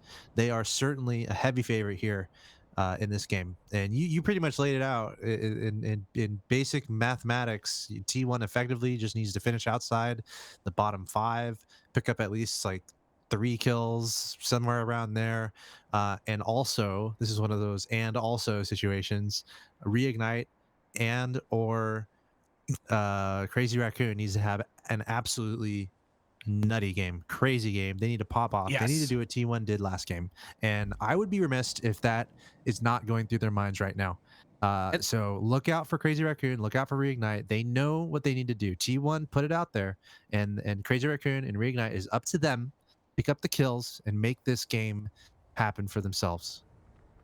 Yes, they do. And it is important to note, I just want to remind everybody, we haven't looked at the graphic for it in a little bit, but I did want to make sure we mentioned this. So yes, it's going to be really hard for anybody to overtake T1, but that is not the end of the world, because the prize distribution for APAC North still goes as 5,000 for first place. So T1, I don't count chickens before they hatch or whatever. So T1 is close. They're close to getting that. They really just have to do the bare minimum, and they should be okay. But second place, 2,500, not bad. Third place, 1,250. I mean, you're still doubling your money for every place that you move up from that point, right? Fourth place is 750. Even fifth place, $500 to split. is better than 6th is all I'm gonna say. So you're looking for that second place prize competition at this point between Crazy Raccoon and Reignite. And the best case scenario, of course, is that they'd pop off. But like I said, the point differential is about 25. So you need first place and at least 13 kills. And that's only assuming that T1 literally gets no points this game. Unsurprisingly, they're taking it real slow. Right? Taking it real slow here. They're literally going in the opposite direction of the circle. So we see some teams that just chill really far away and just try to bide their time and come in late. The good news with that is you can make it in the top 10, maybe top 15 by doing that. But the problem is eventually you're going to have to get closer and closer to where other teams already are. And then that's where it gets awkward and it gets really hard to finish the top 5. So we'll see how T1 decides to handle this. For now, they're not running towards the action. They're not running towards the circle. They're kind of running away from all of it. So we'll keep an eye on that. Again, this is Reignite. They are one of the teams that need to rack up the kills and win this game if they want to win this tournament. And once again, Crazy Raccoon is going to be that other team that we're going to look out for to have a huge game here. But we're in the early stages now. Only one squad down, and our teams are playing patiently. Shout out to everyone in the chat. I see you guys. Remember to tune in all day today, and we have a lot more Apex Legends coming on the stream as the month goes along. So this is pretty much your source for a lot of high-level Apex Legends. Thanks for hanging out and being kind in the chat, seeing a lot of that, which is nice. Yeah, and be sure to check around. Super chill. You guys have been awesome. Yeah. Seriously. It's been a blast reading the discussions about strategies and rotations and maps, because definitely recognize the APAC North, the way that these guys play is pretty aggressive compared to some of the really slow, more rotational based styles that you'll see. Like, you know, if you watch like NA teams and whatnot, it's all about the way that they move. Everybody tries to avoid fights as long as possible, just trying to get to the best position before they take any sort of engagement. Whereas here, well, there's been a lot of W keying, and I'm not gonna lie, it's been fun to watch. It's been exciting. It's been a good time. And I think the big focus, big things we'll keep our eyes on, of course. We'll look at we'll be looking at Crazy Raccoons, we'll be looking at Reignite, but I think T1 is also going to be looking at them a lot too, because one of the reasons why it's important for them to stay alive, even if they don't get kills right now, if they see those two teams die, then they can do whatever they want, and the stress is instantly gone, right? Or if they get an opportunity to kill them themselves, same thing.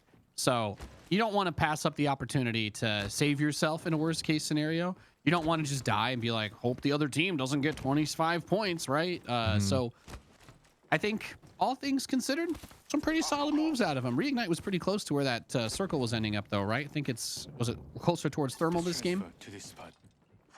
Yeah, I believe so. And I might have missed it the last time we looked at it, but I think it was closer over that way. We got Karma coming up here. There's the Mastiff out of Rootsie from HE, gets Pinky and Lilia from Team SBI. HE, we've seen these guys they're very opportunistic. You know, they kind of stalk people. They wait for that one moment of weakness, and then they just go in. Fennel Korea, notably, eliminated at this point in time already, but T1 Crazy Raccoon still in it with Reignite North. Yeah, we'll have to keep an eye on T1, even if they might not be involved in action. I'm very curious about how they're going to be moving around the map, so we'll keep an eye on that. You know, the schools of thought there, it's like, okay, maybe they'll just try to actively avoid fights, just try to stay alive, and then just take the championship. That's valid tournament play. But again, I wouldn't be surprised to see them still just looking for third parties. Maybe that's the play. You know, you stay passive, but you still look for third parties and look for ways to still pick up some kills. So we'll keep an eye on that. Again, Reignite and Crazy Raccoon, they're the ones that we're going to look out for to have a huge game if they're going to have a chance to win this tournament. Yes, there's a lot of work to be done. But like we were saying, of course, that second place is still really important and worth playing for as well. The money is still good enough that all of these teams that are in that top 10, if there's any opportunity to squeeze into 5th place, get a little bit of money for all the time and energy that you put into this tournament, you obviously want to walk away with something rather than nothing. So everybody here is still playing for something. Absolutely not one of those weird like no stakes type scenarios. As we have Crazy Raccoon, we're keeping our eyes on them on the south edge of the circle and getting a couple of good shots off with that Spitfire. Does have the gold kit for it, by the way. So if you thought the Spitfire was strong before, this one on Ross is pretty cracked out right now. There goes the Horizon Ultimate, trying to throw Nice that one stick. forward, pulling them all in while they throw the Arc Stars as that shield goes away. And well, when you get 3 people stuck together and someone's got a gold Spitfire, you're dead. And you know, ridiculous accuracy with the arc star throws, getting those stickies, super effective, some might say. This is the ideal start for Crazy Raccoon. Hate to say it, they got a nice squad wipe, they held their own there. Pretty risky spot there. That could have been a moment where they're knocked out of contention, but that's what they want, rack up those kills. And now we're seeing some fights unfold across the map here. We have GTS Art taking some shots. Someone only has level 1 shields, and it looks like GTS is going to be on the pursuit here. Looks like GW is going to be that team that is probably not in a good position. Yeah, a lot of damage being done. See you later, GW. GTS is going to hold it down there. Good for them. And as you mentioned, there's plenty of placements that are being paid here. So each and every one of these teams is going to try to make a move in the last game. And honestly, you want to be in those highlight reels. You want to be on the broadcast. You want to be featured. So look out for those plays. T1 in a fight here. Very interesting fight location. I don't think we've seen a fight location here. This is, man, you know, this is where I land when I want to feel like I'm smart and then just get insta-wrecked, because I'm like, oh yeah, just because you have high ground doesn't actually give you a free advantage in every fight, because there is so much cover all over. But watching the 2 floating things is being where they do their battle, I have to say, this is not what I expected, but I'm okay with it. I'm happy with it.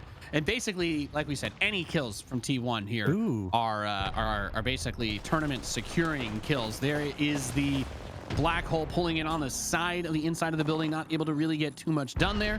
But like killing these 3, if they get this team wipe, it goes up to what, 28-point difference. And yeah, I don't know. I'm telling somebody that they have to get like a 20 bomb to win the tournament. What would be really bad is if T1 found a way to just die here. So that's what we're really looking out for. And T1 definitely going to play that really carefully. They're looking for the kills, but they definitely don't want to be wiped. That would be a disaster. Yeah.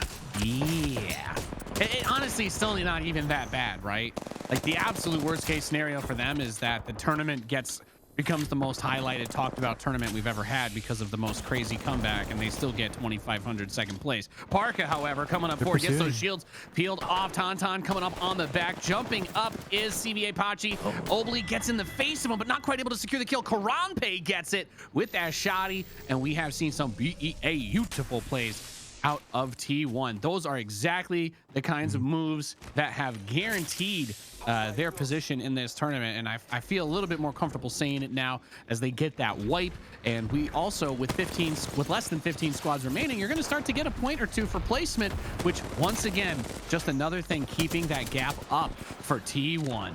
Yeah, T1 doing exactly what they need to do. They might be hearing the We Are the Champions theme, you know, in the background while they're playing this, because they're playing like it. They're playing like champions, taking out that team they just wiped with authority, really. Just really nice tactics. Ooh, here's Crazy Raccoon. They're in dire straits. They're being pursued. Crazy Raccoon, can they hold on? Remember, they're in contention here. GTS pushing, changing their minds. That was a grenade and an ult. We don't want to deal with that, so they're going to back up for now. Crazy Raccoon, though, look at that. Selly so low in health, barely staying alive. Really important for Crazy Raccoon to stay alive here. Yep, got a lot of work to do. And as we were saying, the situation with T1 seems like they're going to have first place locked up really, really well. So Crazy Raccoon, their big goal here, since I don't see 10 kills on Captain right now, I don't know if there's going to be 10 on the other 2 teammates. So those kill points that we were talking about, still a little bit of a distant dream, but that second place situation is still looking pretty nice for them.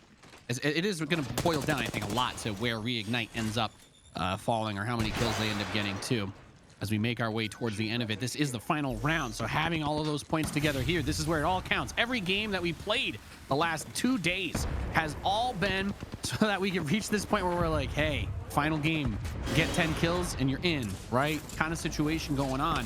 And we have quite a bit of engage being used here on Crazy Raccoons. Pushing in is Team GTS. They get the knock on to Captain Ray, and Karaju go down, however, so it's just Ross and Sally trying to close it out here against this squad. Only one more of those other players were remaining, I believe, as they get, it was Karaju and the other down. Don't know if they were close enough to get one of the reses. There's the There's the knock player coming down to try and finish that off. They did get that res. Ross has to pop the shield battery before going back down there.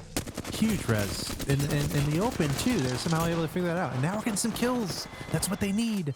I don't know how Crazy Raccoon survived that, how they got the third man up, but they were able to get some kills there. However, more teams are in the area. Third parties, fourth parties, fifth parties. Look out. But what a moment this would be for Crazy Raccoon to put on a clinic. Remember, T1 is out there somewhere still. Reignite should still be out there also. There we see CG. That's going to be the team that's kind of pushing in this direction.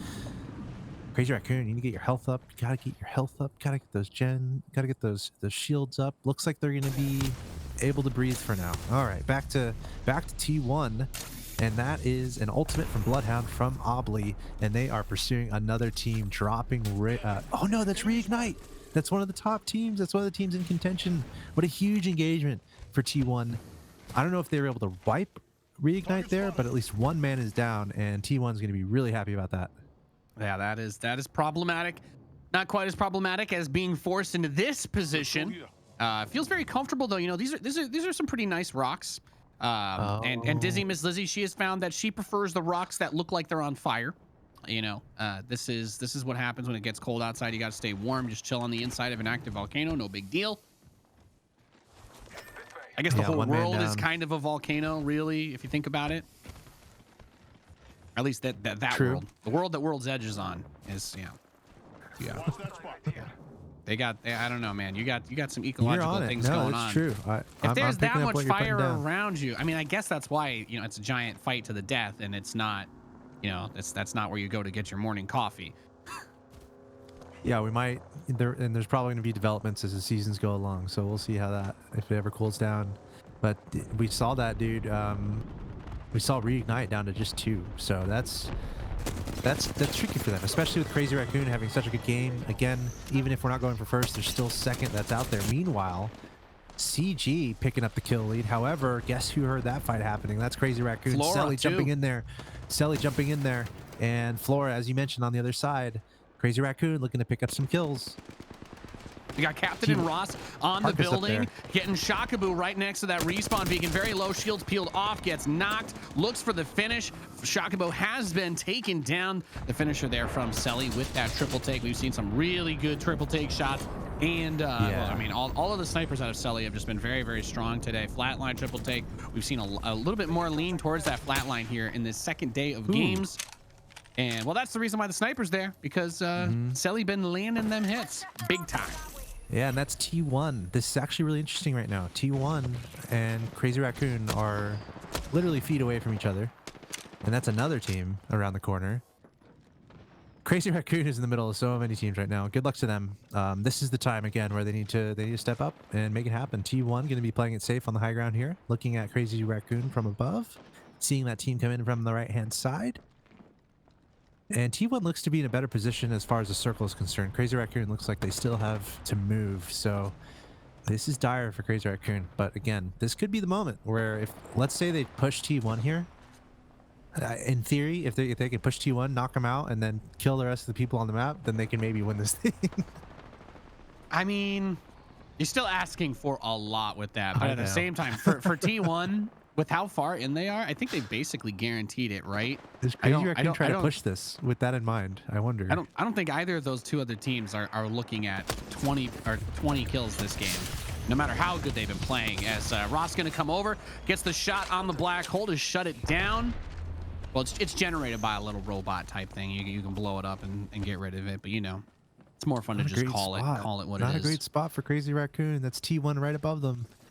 Two of our contenders here in the GLL Masters Spring Grand Finals for the APAC region. Raz boosts up, kind of makes himself a sitting duck target there as they make their way forward. Karampe, though, is going to get knocked down. There goes Obly next. Captain and Selly are still alive, getting the shield swap going to keep everything rocking and rolling. And there's a nice cleanup as T1 gets taken down. I think that first place still pretty much guaranteed for them. But you know what? I have absolutely no problem being wrong with that, because that's just the kind of sick griefer I am if it somehow turns into an upset.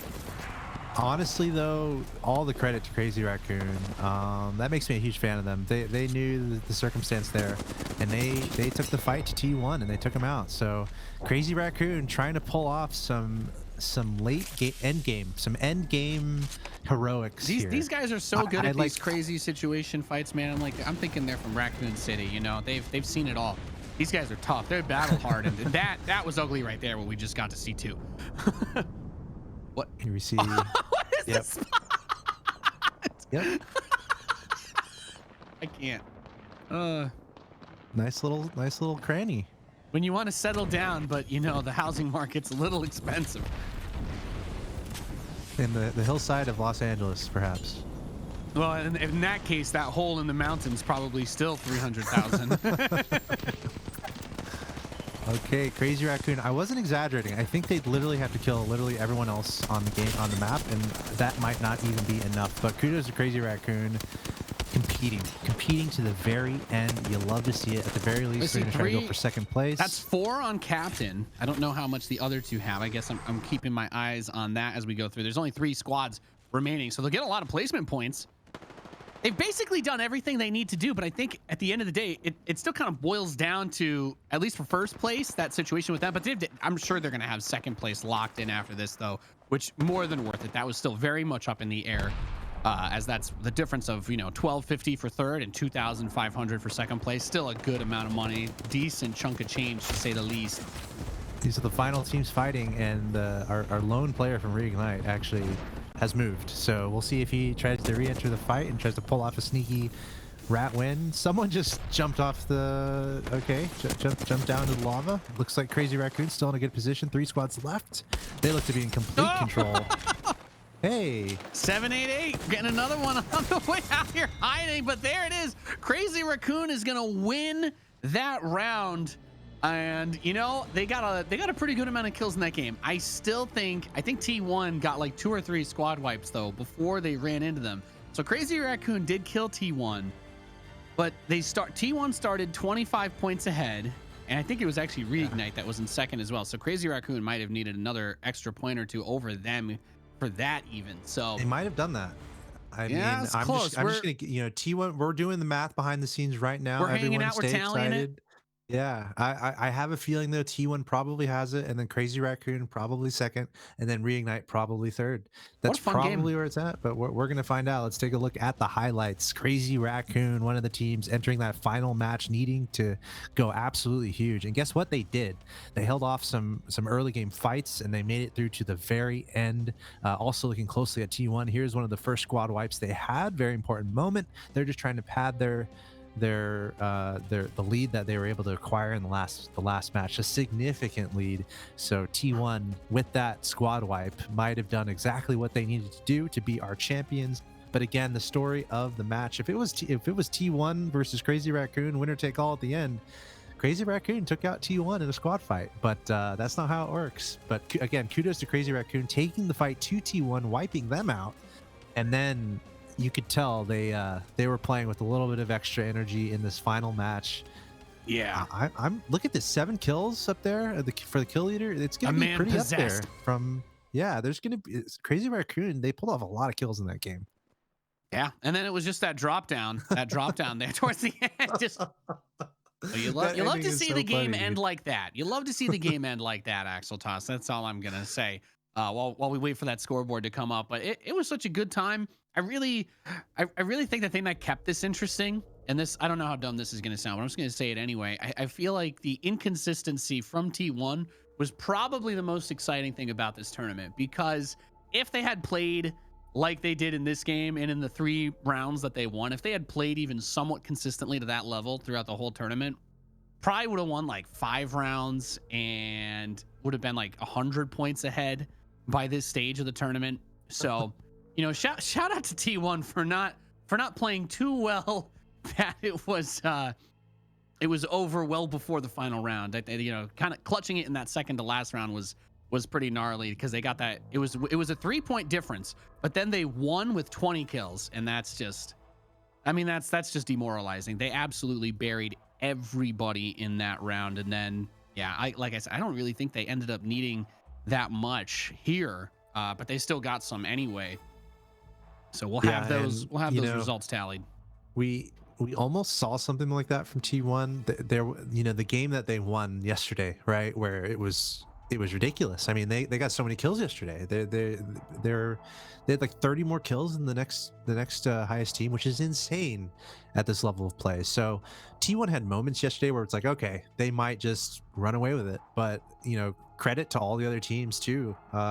In some cases, isolating T1 or figuring out how to knock them out, maybe due to T1's, as you said, a little bit of inconsistency, perhaps a moment of poor decision making. But we had a lot of other teams rise up and really get some nice games going, which is really cool to see. Reignite, Crazy Raccoon, especially in the last game from Crazy Raccoon, and then some other teams here and there getting wins for themselves, which is really cool. It's not like we just saw 2 or 3 teams just winning. We had like 5, 6, 7, 8 different teams winning, maybe even more than that, between today and yesterday. So that's really cool to see, and I'm looking forward to these numbers being crunched. Again, I have a feeling it's going to be T1 at the top is my feeling, and then Crazy Raccoon just below. But again, Crazy Raccoon was such an insane game. And they were behind. They were behind Reignite. They had to get it going to secure that too.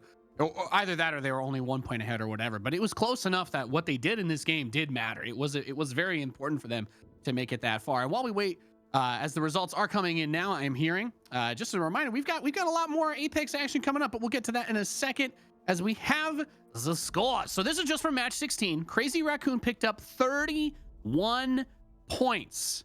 It's massive. Oh, now I'm really scared to see this final scoreboard, as we are gonna pull that one up next. And T1 did clutch it. Like I said, they did pick up points. Tragically, they didn't instantly lose. Had they instantly lost, Crazy Raccoon actually would have won this whole entire tournament, which would have been freaking awesome. But they did secure that second place at 2,500. And well, T1, what can we say? They were easily the most dominant team in the whole tournament, despite their terrible placement points. Crazy Raccoon really caught up with kills towards the end, but 112 kills, considering that they had some rounds where they had 0. That's still really impressive, Axel Toss. Awesome stuff, really. Round of applause to all these teams. T1, Crazy Raccoon, definitely kind of separating themselves from the crowd. And remember Sully from Crazy Raccoon, he used to be on T1 and then transferred over. So it's a lot of talent concentrated across these two teams. But just the number of kills there at the top, 112, 100. T1 and Crazy Raccoon, my gosh, they win all in. They went all out to achieve those numbers. So very well played indeed. But T1, our champions, very well deserved. A little bit inconsistent, but yeah.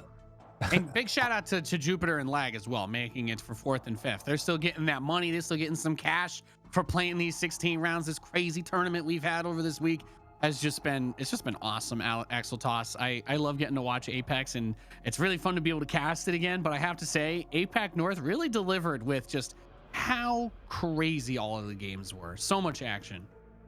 Yeah, a lot of fun. It's so much fun to watch, seeing this region in action, seeing how close the games were, and how highly competitive everyone was. It's a treat. So thanks to GLL for having us on and allowing us to cover this. Obviously, a little bit early in the morning for us, but that's fine. And then a reminder, you kind of mentioned it, there's a lot of other Apex Legends matches and games happening on this channel. Coming up after this, we've got Middle East Africa region. It's going to be the finals. So it's going to be the same thing that we just did, new commentators, and we're going to cover the finals of that Middle East Africa region, followed by the South America region today. And then a lot of people asking about Europe and North America. That's going to be coming up April 14th and 15th.